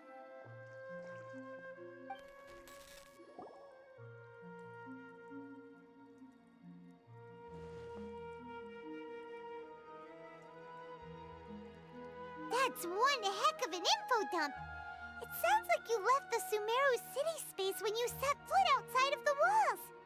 But everything looked completely normal when Paimon was looking out from the inside. That's unbelievable. And if we take your word for it, the other spaces all had very weird contents. There's another part here. We only received it last night. These spaces have been disappearing, one after the other, absorbed by something like a sun in the sky. And now, even the final space has also disappeared. Behind me, a lot of spaces just appeared again from thin air. I get it now. Those spaces are actually...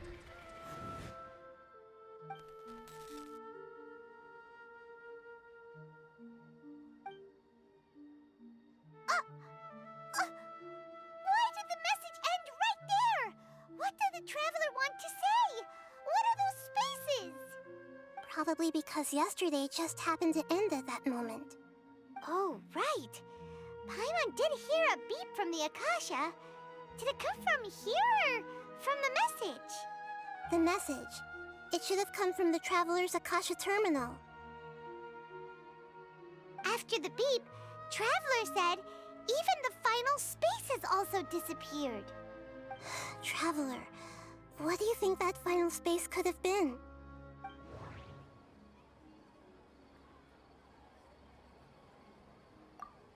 My impression is that each day in this samsara only ends at the sound of that beep from the Akasha.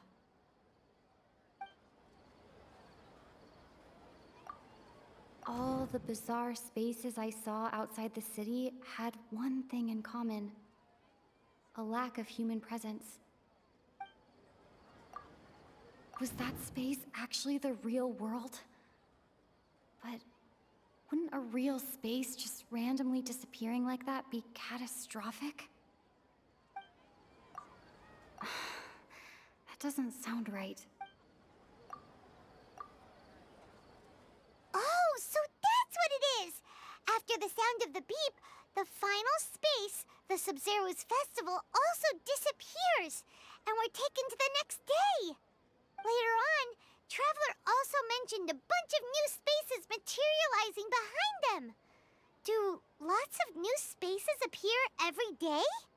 Paimon's head is spinning. Just what are these spaces anyhow? Well, consider this. For all the horrors of the Archon War, at its heart, it was just a game where a bunch of gods fought over 7 seats. So no matter how strange or spooky things may look on the surface, maybe all they point to in the end is a small and simple secret. Wow, the Archon War, huh? That's an analogy and a half.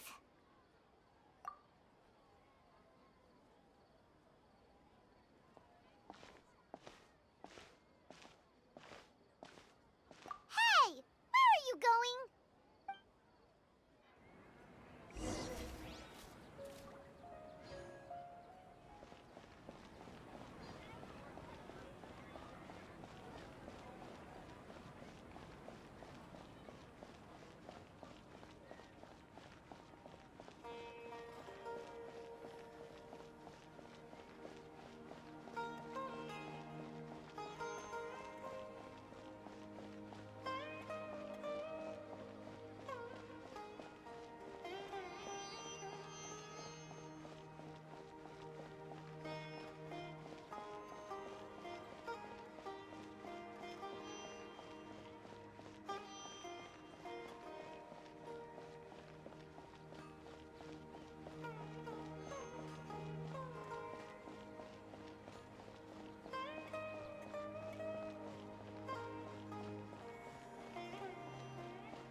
Do you want some alone time to think?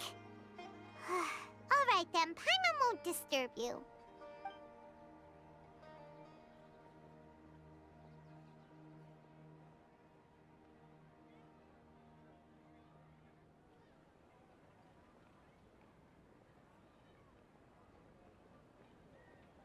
The dance of Sabzeruz is about to begin.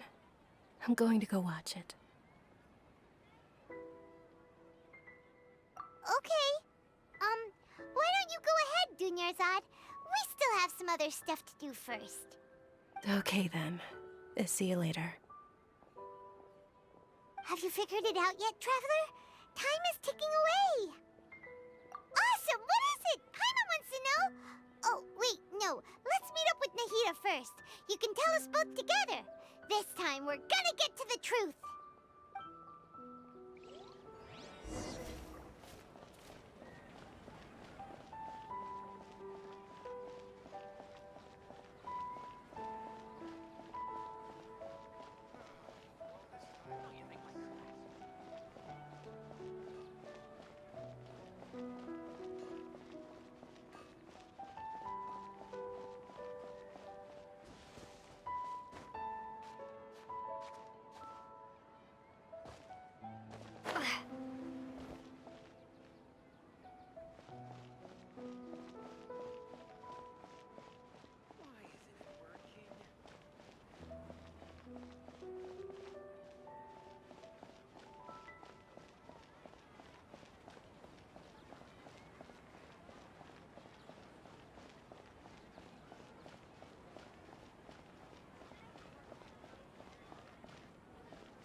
You're back.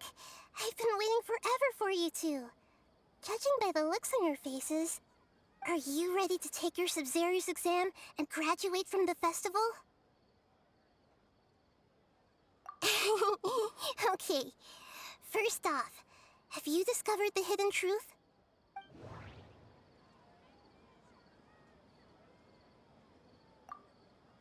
People in Sumeru don't dream. What a strange phenomenon. I can't seem to cohesively piece every...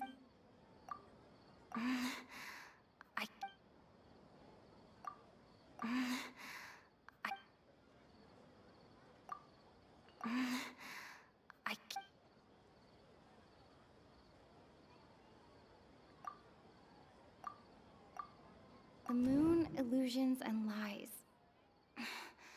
What do they all mean? All the bizarre spaces I saw outside the city had one thing in common: a lack of human presence.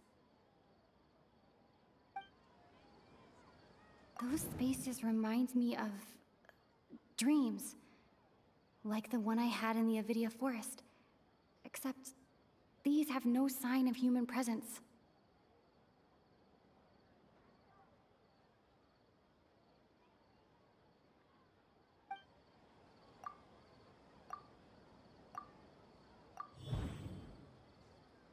We are all in a dream.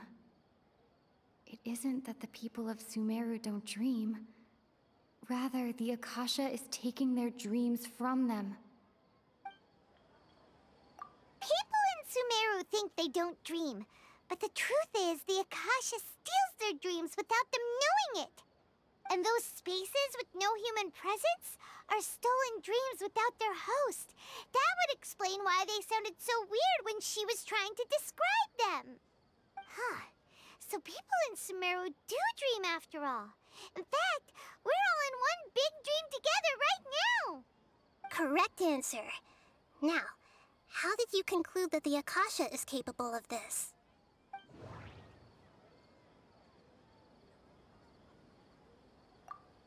It is the manifestation of the God of Wisdom's power.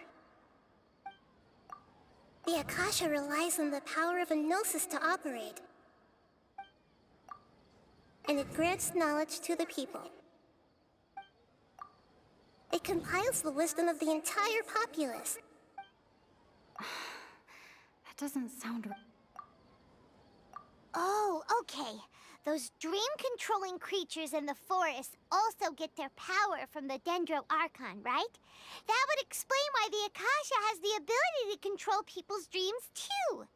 But is stealing everyone's dreams really how the Akasha compiles their wisdom? Isn't there anything more to it than that? Dreams are fantastical, complex, and full of imagination. People's brains are the most active when they're dreaming. In other words, dreams are rich bundles of human wisdom. So in other words, the complete opposite of how Hypatia understood it. Paimon remembers her saying that the sages think dreams are foolish delusions, and the fact that no one dreams is a blessing from Greater Lord Rukkhadevata. So it was all a dirty trick? The real story is that the sages from the Academia are using the Akasha to steal people's dreams for their own use, huh?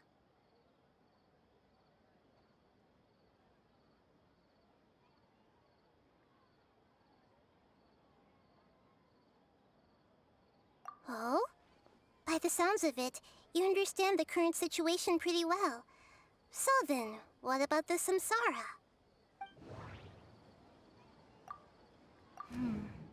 The beep is a prompt tone for Akasha operations. We still hear it every night, even though we removed our Akasha terminals.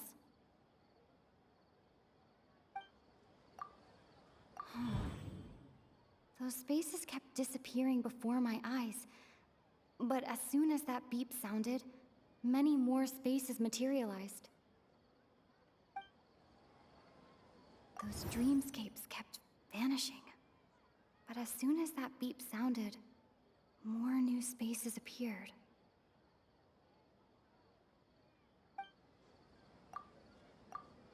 I can't...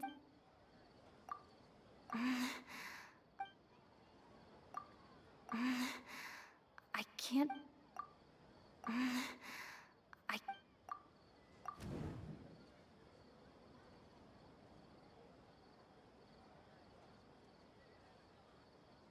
Correct. The Akasha is keeping each person's brain in a constant dream state, but also separating their consciousness from their own dream. Their disembodied consciousness is placed inside the collective dream of the Sabzeruz festival along with everyone else's, while their now vacant dreams are harvested by the Akasha. No one is any the wiser as another day passes in the dream, and so begins another Samsara cycle. People wake up to yet another dream about the Sabzeruz festival. The dreams that belong to them are once again harvested by the Akasha, and so it continues. So, this is like a dream factory, and the Akasha is a dream harvesting machine. Did Paimon get that analogy right? Very good, Paimon. Using analogies well is an excellent habit to get into. Okay, so that beep we keep hearing is actually from our real-life Akasha terminals. Taking off our terminals in this dream doesn't do anything. All right, last question. Who am I?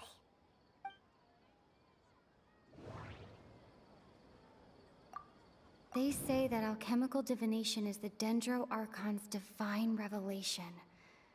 So then, if Nahida has referred to herself as the moon... So you noticed. I thought that one would be the hardest question. That's why I put it last. That wasn't hard at all. Even Paimon guessed that. Everything about you is different. We just didn't want to expose you is all. Now that you mention it, Nahida, you've been hinting to us since the very beginning. It's funny. Thinking back to when we were asking all over the place for info about Lesser Lord Kusanali, Paimon didn't expect to meet you like this. Yes, those can wait until we're back in real life. On the other hand, I'd be happy to answer any more questions you have about here and now.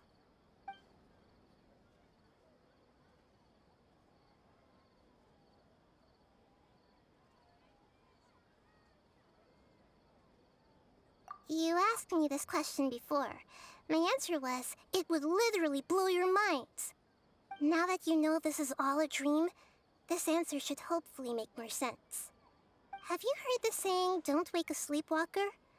Likewise, if someone suddenly had told you all this instead of you learning it on your own, your notion of reality and dream would be thrown into irreversible confusion. I couldn't expose you to that kind of risk. That's why I could only give you very subtle hints and some suggestions.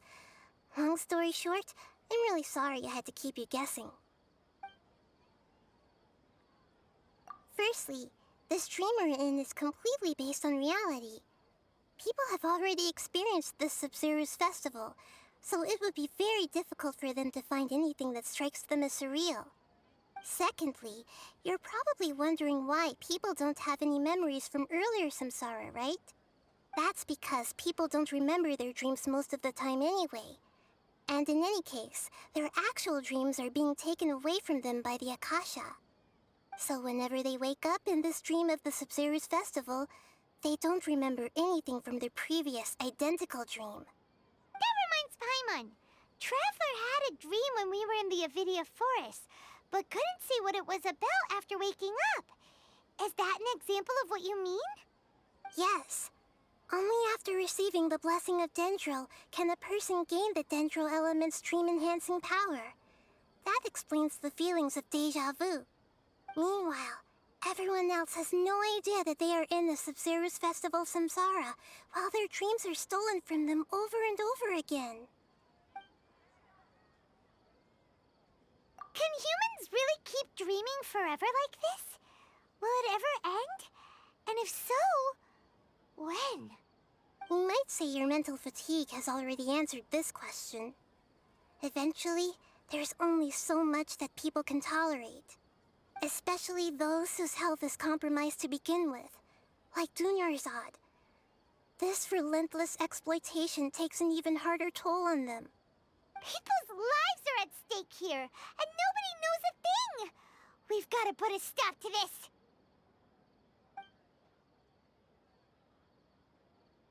I know, right?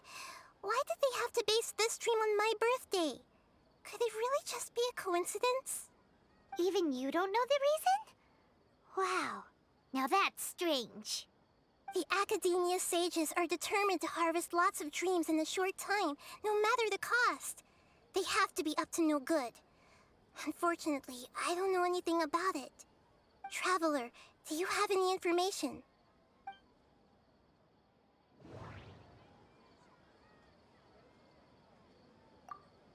Grand Sage said, go celebrate the birth of that god to your heart's content. Did he mean something more?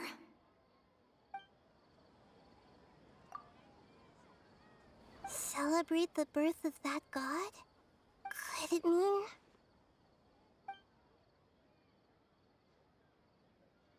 deceiving the people of Sumeru with no regard for their safety? No matter what they're trying to do, this is unforgivable. After we end the Sabzeruz Festival Samsara, we have to look into them. How can the sages of the Academia do this behind their Archon's back? This is ridiculous! In the end, I'm just the moon. The real sun is long gone. A sun and a moon? Nahida's talking in riddles again.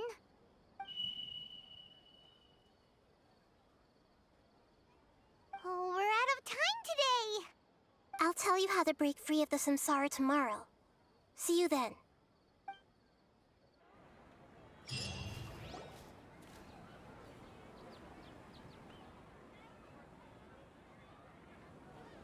Good morning, Nahida. Wait. Now that Paimon remembers everything, should we instead say good morning, Lesser Lord Kusanali? Hey! What's wrong, Nahida? You don't look too good. I'm afraid that what you're thinking right now is correct. Did Dunyarzad already disappear? No way! Are we too late? The real Dunyarzad's consciousness has indeed disappeared. It can no longer endure the constant dream harvesting.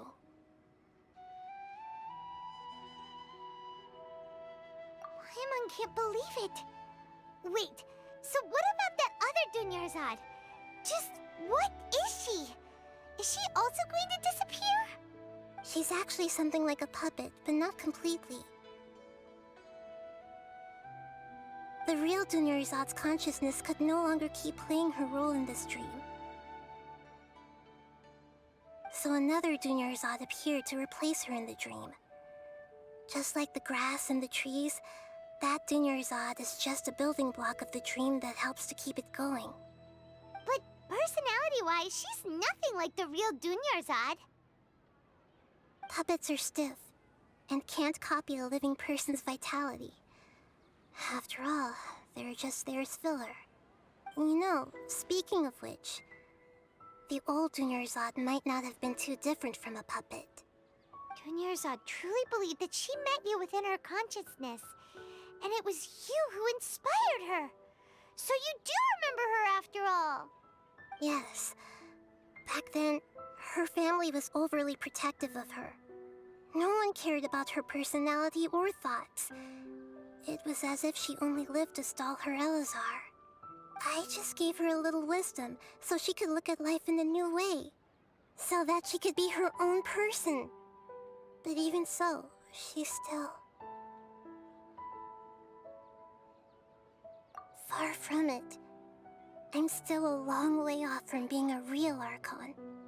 I couldn't even save her. If I were a competent Archon, I wouldn't have let my most faithful follower die at the Sabzeruz festival with so many regrets. Please don't beat yourself up over it, Nahida. It's the Sage's fault, and theirs alone. I'm not beating myself up. All I did was to rationally observe the distance between myself and a real Archon. Don't be like that, Nahida.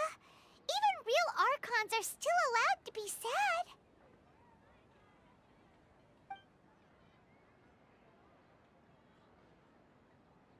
To prevent more tragedies like this, we must end the Samsara as soon as possible. Great, but how do we do that? Although the Sabzeruz festival dream is under the Akasha's control, only humans can dream. Even the Akasha is unable to create them. That means this dream belongs to a host who created it.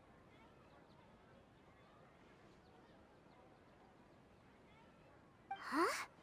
So, how should we find that person? Well, if this is someone's dream, then everything here must come from deep within their consciousness. Which means, with the power of imagination, they can change anything in this dream. Imagination? What do you mean by that? Imagination means breaking through what you perceive as normal. Like when a server at a tavern brings a plate to you, you'd naturally assume that food is on it. However, if you're the dream's host and you become aware that you're dreaming, when you imagine gold and more on the plate, the dream will respond in kind, and the server really will bring you gold and mora. But right now, our host is unaware that this is a dream. No matter how many times they're served, it will always be food. Find some way to make that person realize that they're dreaming. Usually, once that happens, the person will wake up and the dream samsara will be broken. How are we going to find them, though? If it could be anyone, it'd be like looking for a needle in a haystack. And even if we did find them, how are we supposed to make them realize they're dreaming? After all, like you said, don't wake a sleepwalker. It's extremely difficult, yes. But the only ones who can do it are you two. Remember, everything you've achieved up to this point has all been for the sake of finding the host and ending the samsara. As for me, during this time, I'll be out of town. Out of town? Are you going to that place full of dreams where the Traveler went? Yes. I want to try something. There must still be a small wisp of possibility. Hurry and go.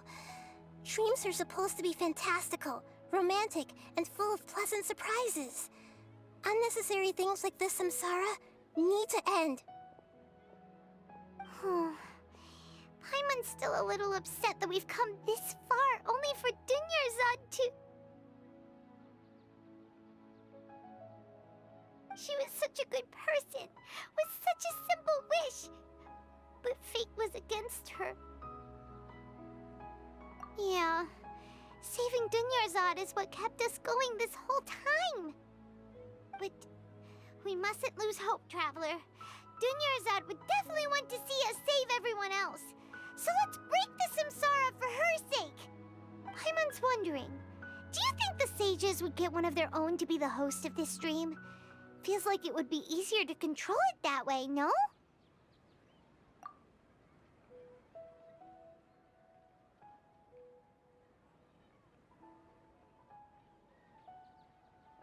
Huh. That's true. Plus, the sages probably weren't counting on there being other factors beyond their control, like Nahida and us. So, who do you think the host of the dream is? Oh, that would make sense!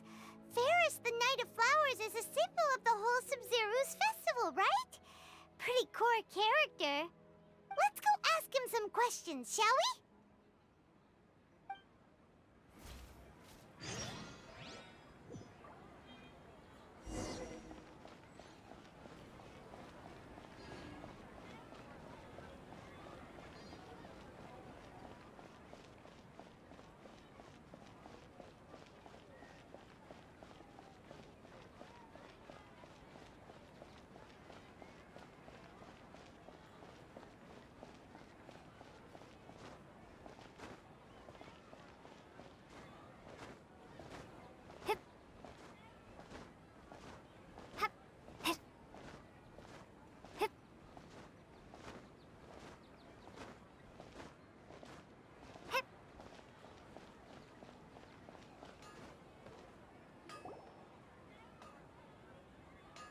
You're back. You left in a hurry last time. Is everything okay? Everything's fine, just, it's a little hard to explain. Would you mind taking part in a little experiment with us? An experiment? That came out of nowhere. I'm listening, though. What do you need me to do? Could you make a wish? You want me to make a wish? Is that a new Sabzeruz festival tradition or something? Less questions, more wishing! Okay. My wish. Okay. I'm a little nervous saying this out loud, but I want Miss Dunyarzad to be happy. Oh. I noticed earlier that she looked a bit down, and she wasn't really talking to anyone. She just doesn't seem like herself. She's always so gentle and kind, and all the kids love her. I've also wondered if the reason she asked me to be Fairest Knight of Flowers is because I'm special to her, or something. So, you have a crush on Dunyarzad? Oh, is it that obvious? After what I just said, I guess it is. When she placed the hat of the Knight of Flowers onto my head, she said to me, I want everyone to have a happy Sabzeruz festival. What she didn't realize was that I'm not that interested in how everyone else feels. In that moment, I just wanted to be her Knight of Flowers for the rest of my life. 50 years, 100 years, I'll serve her till the end of time. Okay, yeah, that was a bit much. Felt like the right moment to get it off my chest, but that was pretty embarrassing.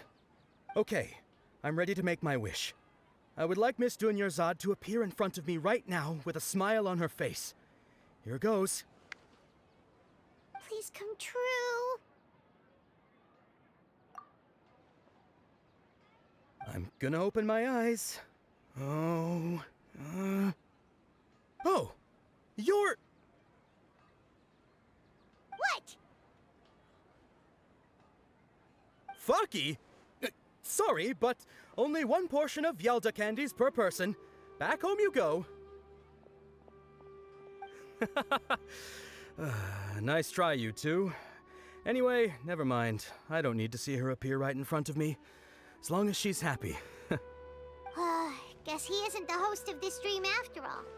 Should have expected it wouldn't be this easy.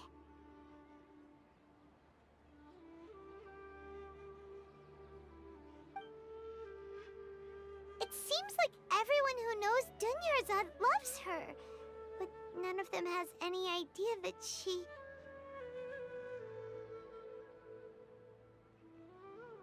My lady, step back. That sounds like Dia! Oh, right. This is when Dunyarzad bumps into the kidnappers. Huh? But Dia can handle them. Hey, Traveler!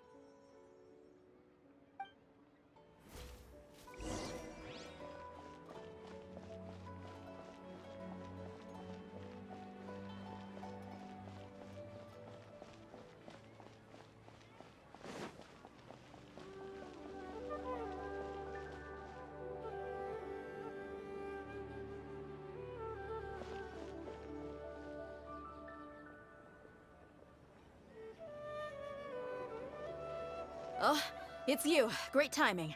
Please take... Hey, this is my job. The homie Yannis pay me, not you.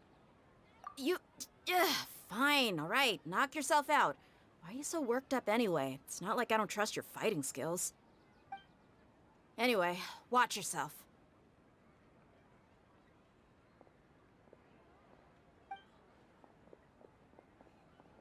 So you got yourself some backup. Suit yourself. You're going down. That's close enough. A new punch. Scatter! You're in for a little shock. Let it rain! He... Ha! Huh? Hit!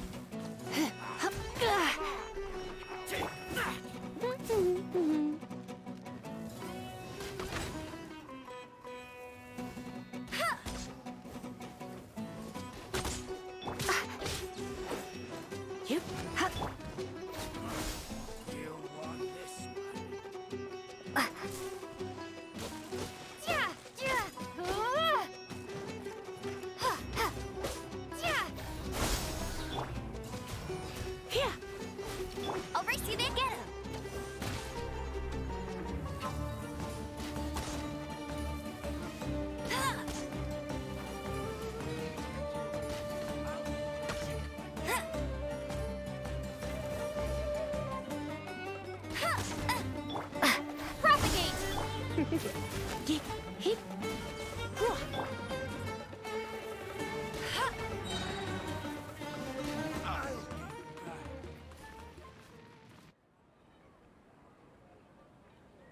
Traveler, were you just taking your anger out on those guys?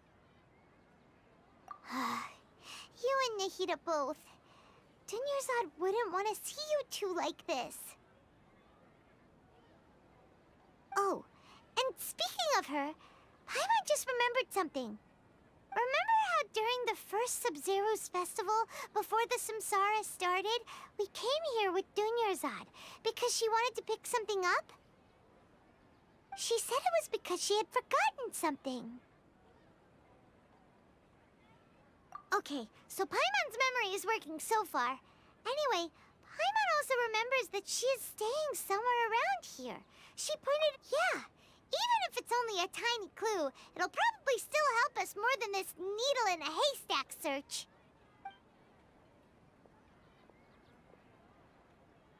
This is the place. It's rude to enter other people's spaces without permission, but desperate times call for desperate measures. Hey, the windows are unlocked. Okay, Paimon's gonna take a peek inside.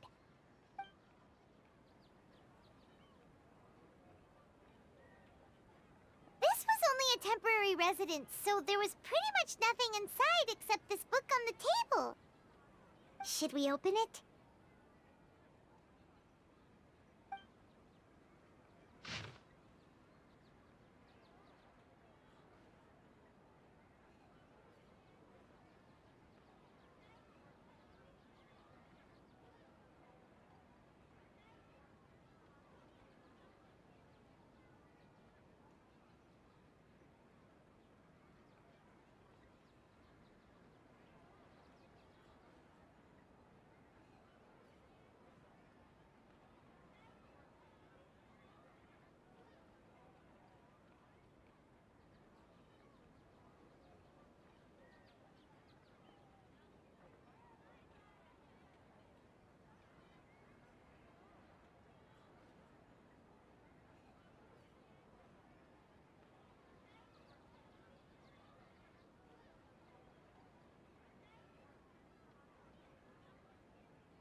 Dunyarzad wrote all of this.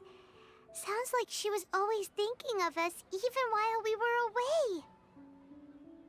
Even though she was also busy preparing for the Sabzeruz festival and had all her health problems to worry about. She must have wanted to give this to us as a gift on the day of the Sabzeruz festival, right?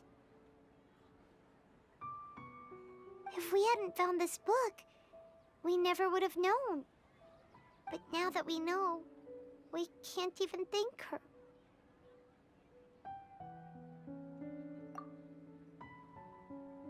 Hey! Where are you off to now?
It's Dunyarzad's puppet.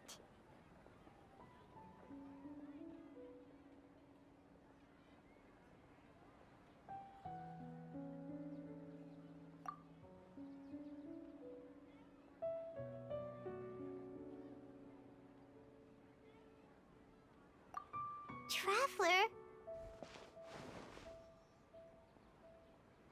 You must be exhausted. Come to think of it, we've been stuck in this place for a really, really long time.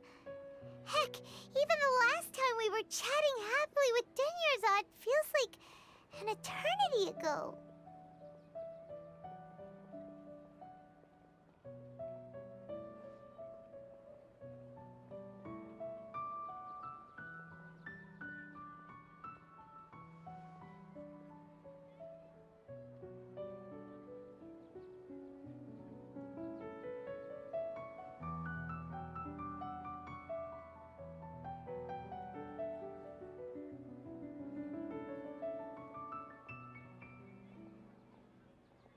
Paimon still remembers when we were sitting here, and the way her eyes sparkled when she talked about Nilou's Dance of Sabzeruz. There will always be frustrations in life, but I know that the point of living is not to leave behind any regrets.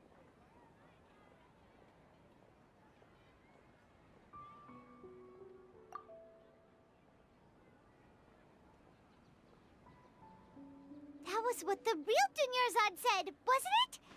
Does that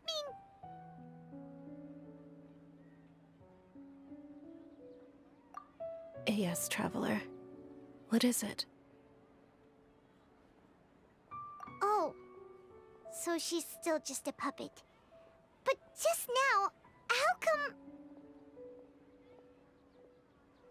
What? Where are we going this time?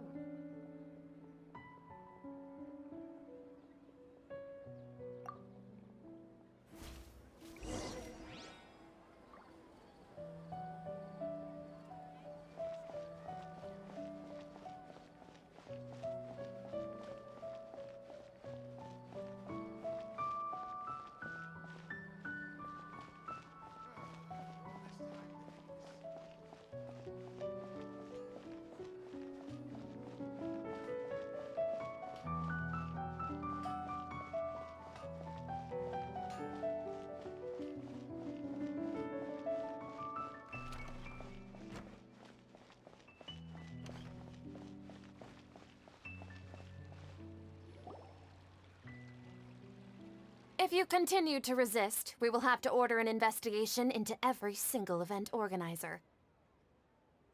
The Grand Sage has already granted you much leniency. I advise that you exercise tact. How did things turn out like this?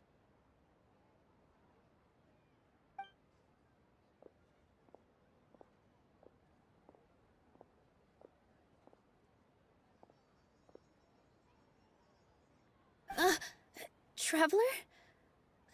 You don't have to get involved. He's a sage from the academia. I don't want to drag you into this. Traveler?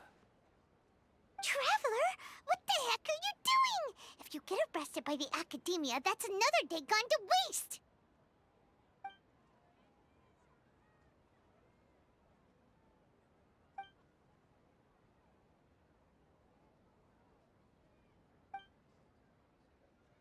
Wait, they're not reacting. Have they been scared stiff? Oh, of course! If this is the sage's plan, they wouldn't put themselves through this. So they're just substitutes. What is this? What happened to the Grand Sage and his entourage?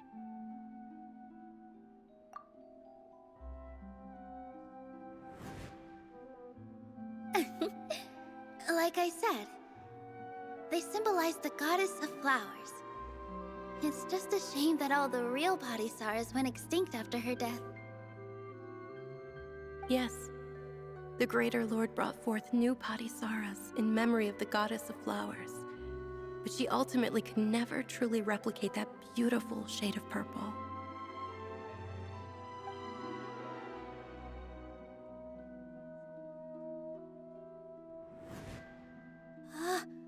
That beautiful shade of purple. Aren't these flowers real Padisaras? Just like the ones from the legend? I didn't even notice. Dunyarzad, did you find these? But didn't you just say all the real flowers went extinct after the goddess of flowers passed away? So, Al? Yeah. What's going on here? Huh?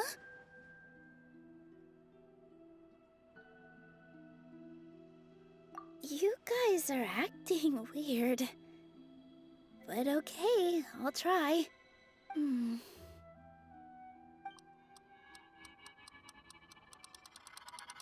Hey!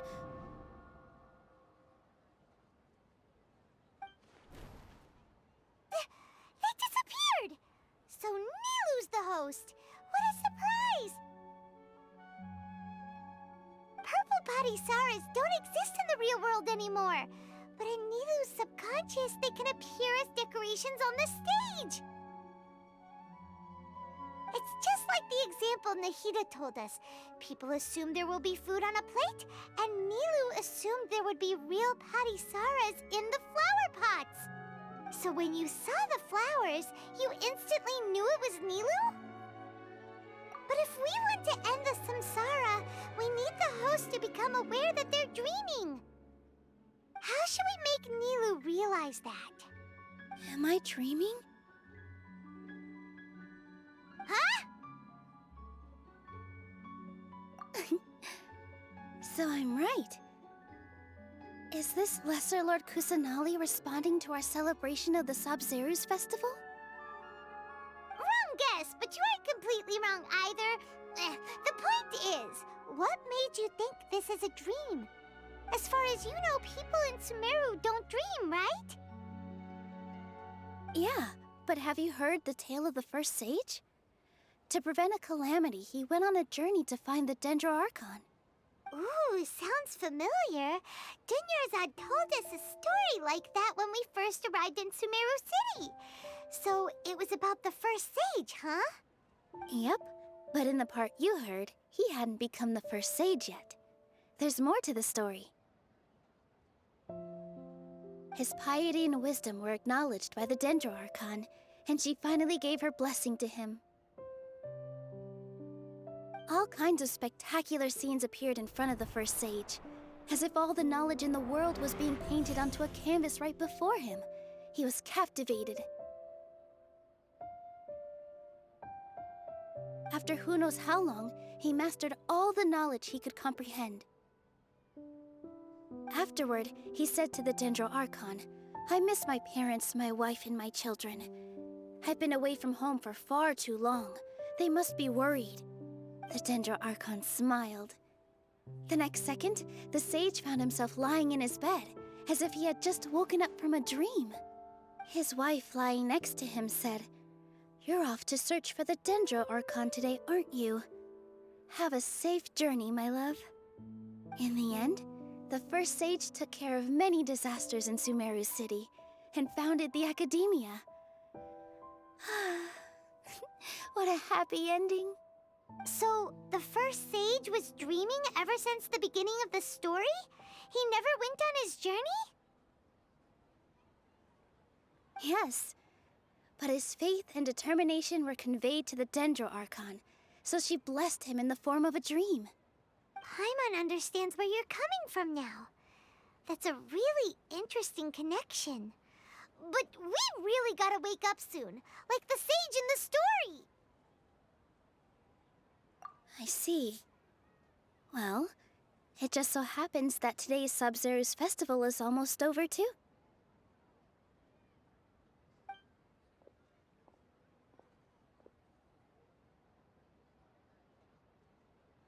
Since we're in a dream, let's make this final dance of Sabzeruz as beautiful as we can.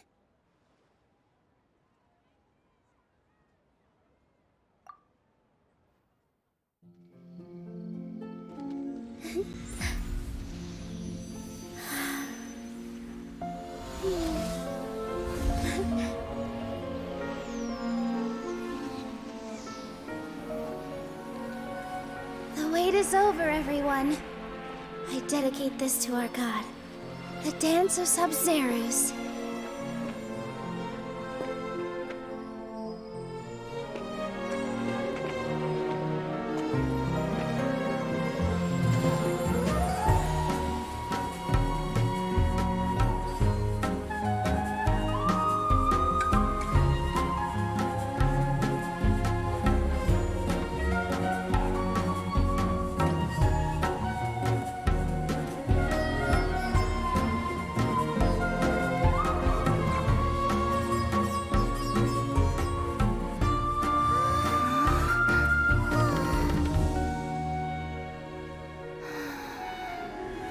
I'd be lying if I said I had no regrets.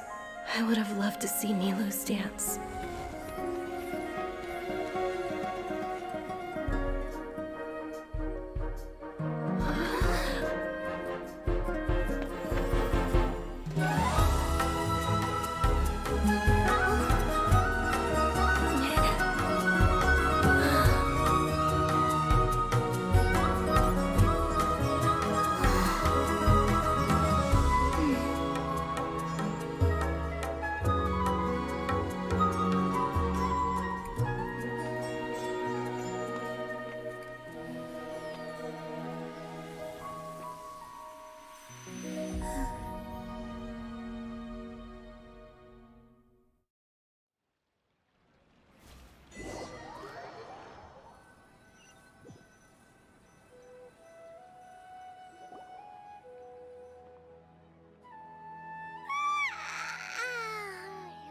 Good morning, traveler.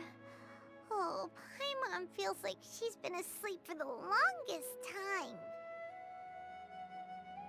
Paimon's head feels super heavy. Did we oversleep? Do you even remember going to sleep last night? Paimon thinks it was after the Sabzeruz festival. The Sabzeruz festival! Have we finally escaped from the Sabzeruz Samsara? Quick! Take off your Akasha terminal!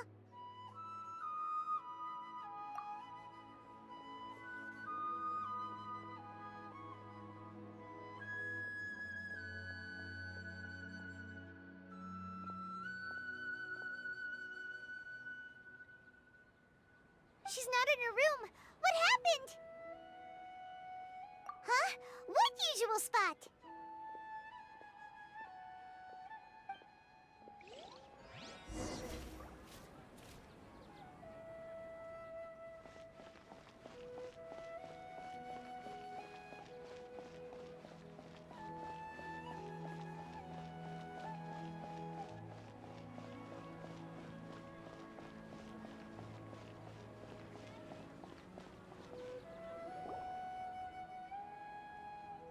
done, Traveler and Paimon.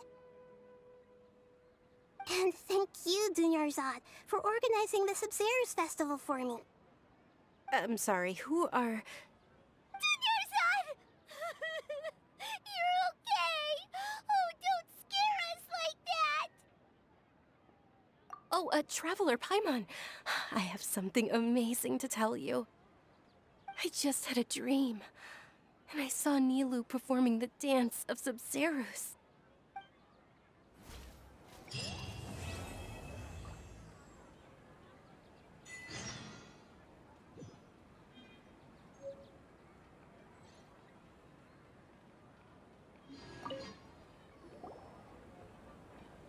You're actually Nahida, aren't you? Paimon felt like Catherine was acting weird when we met at the Sabzeruz festival. And... Dunyarzad, did you save her? It's a really long story. We shouldn't disturb her. Her consciousness is still weakened. Let's chat somewhere else. How about by the Traveler's favorite bench?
Let's talk about Dunyarzad first. It's such a relief that she's all right. After we parted on the last day of the Sabzeruz festival, I left the city and saw what the Traveler had described. Among the countless dreams, I found one that was growing fainter and fainter. This proved my suspicion. Once Dunyarzad could no longer bear the Akasha harvesting her dreams, her consciousness began to dissipate. But this also meant it escaped the Akasha's control. Such a small fragment of consciousness can't last for very long, though. It will return to its original dream, where both will gradually fade until they completely disappear. I used all the power I had to keep her dying dream alive as long as possible, but it still wouldn't have lasted for much longer if it hadn't been for you two breaking the Samsara. So it looks like we did manage to save Dunyarzad in the end. And not a moment too soon. Huh? Why are you two smiling so happily? I thought you'd be so moved that you'd start crying. I need to spend more time observing human emotions. Both are fine. Everyone reacts differently. All right. You two must have a lot of other questions for me, right?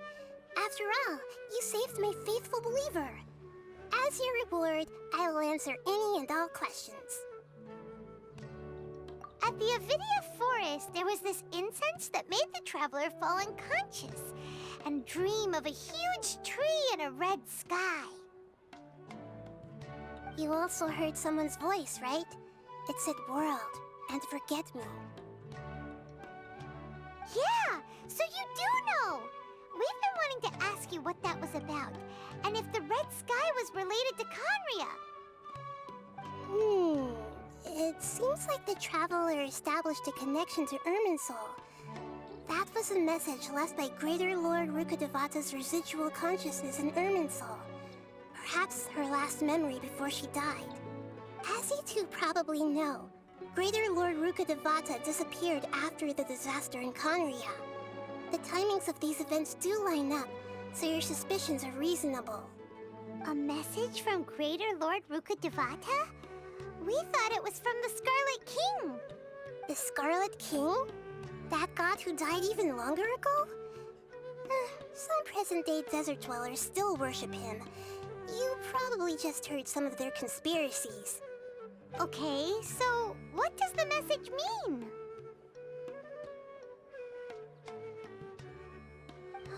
I still haven't managed to decipher it.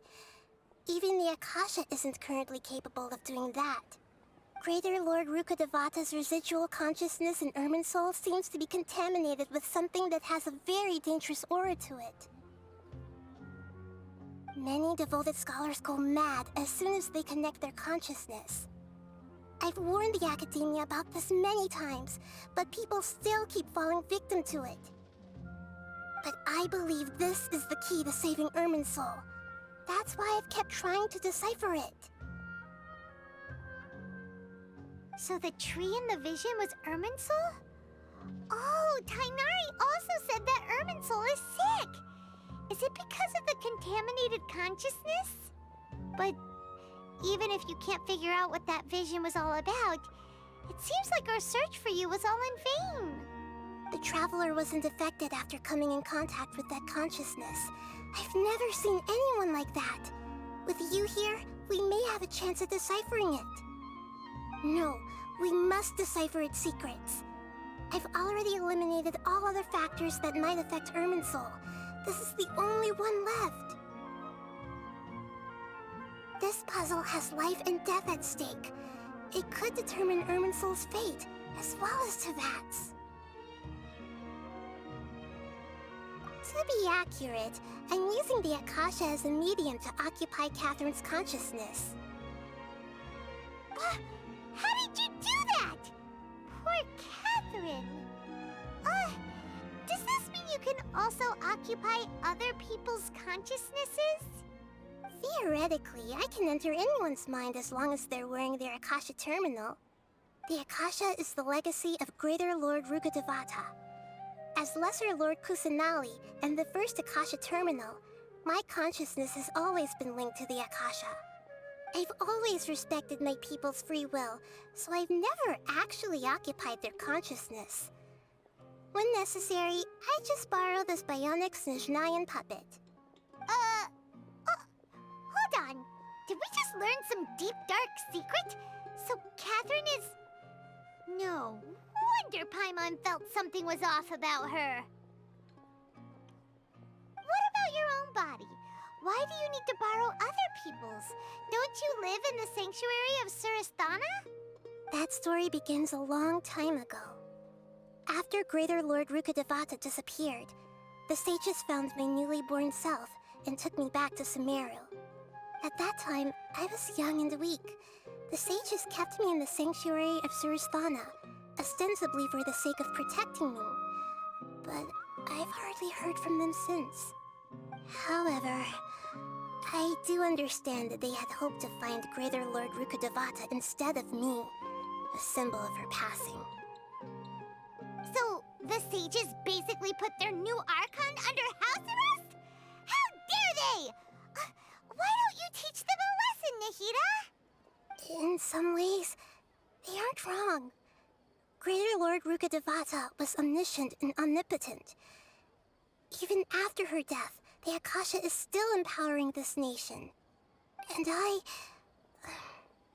I'm still really far away from being able to call myself the God of Wisdom. Moreover, the Academia is also more proficient at governing this country.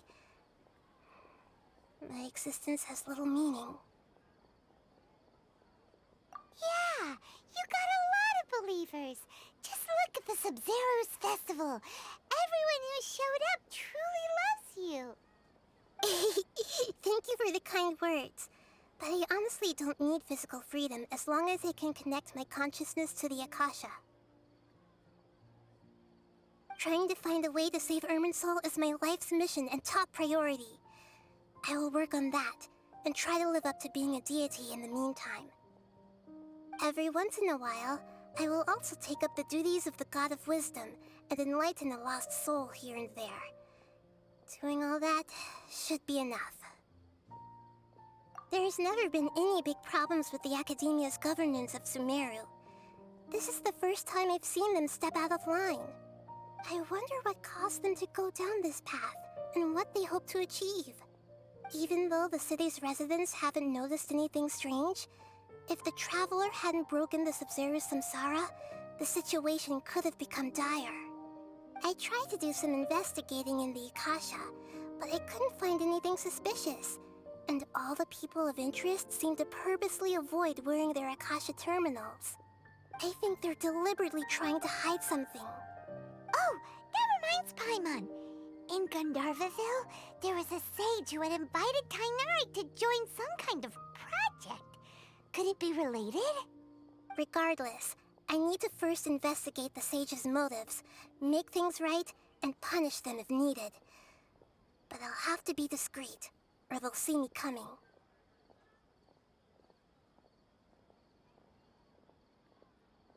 You mean how the Akasha stops you from having dreams? Yeah, it's been such a long time. No one's noticed something's up? It's not that no one noticed. It's more like no one cared. Ultimately, it's all rooted in the sage's misdirection. Misdirection? The sage has convinced everyone to believe that being unable to dream is a sign of rationality and wisdom. Not dreaming is a badge of honor in Sumeru. Even if the truth is that their dreams are being reaped by the Akasha. With their propaganda in place, the sages can maximize their use of the Akasha to facilitate their research.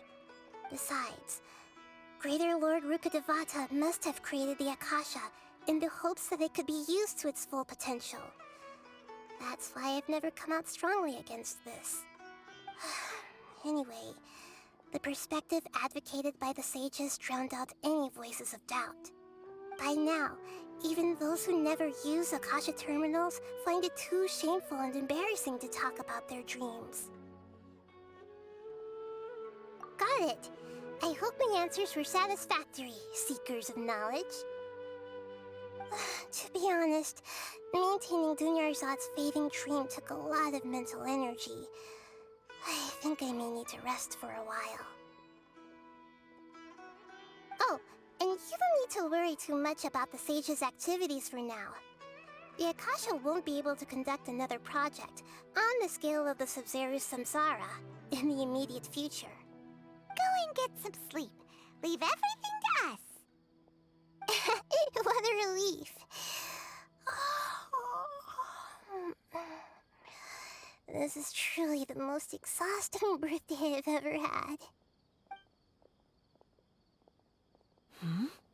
Traveler? Paimon? Why am I here? Do either of you know? Maybe you were sleepwalking. You know you can't wake up a sleepwalker. We happened to walk by, so we thought we'd wait for you to wake up. I see. Huh. I should visit my maintenance personnel sometime. Oh, I'm fine. I better go. Thank you.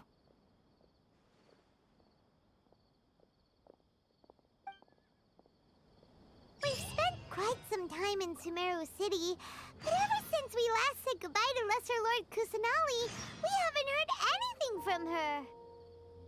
Oh, we can't just keep waiting around like this. Let's go find Catherine and pick up some work so we can at least keep ourselves busy.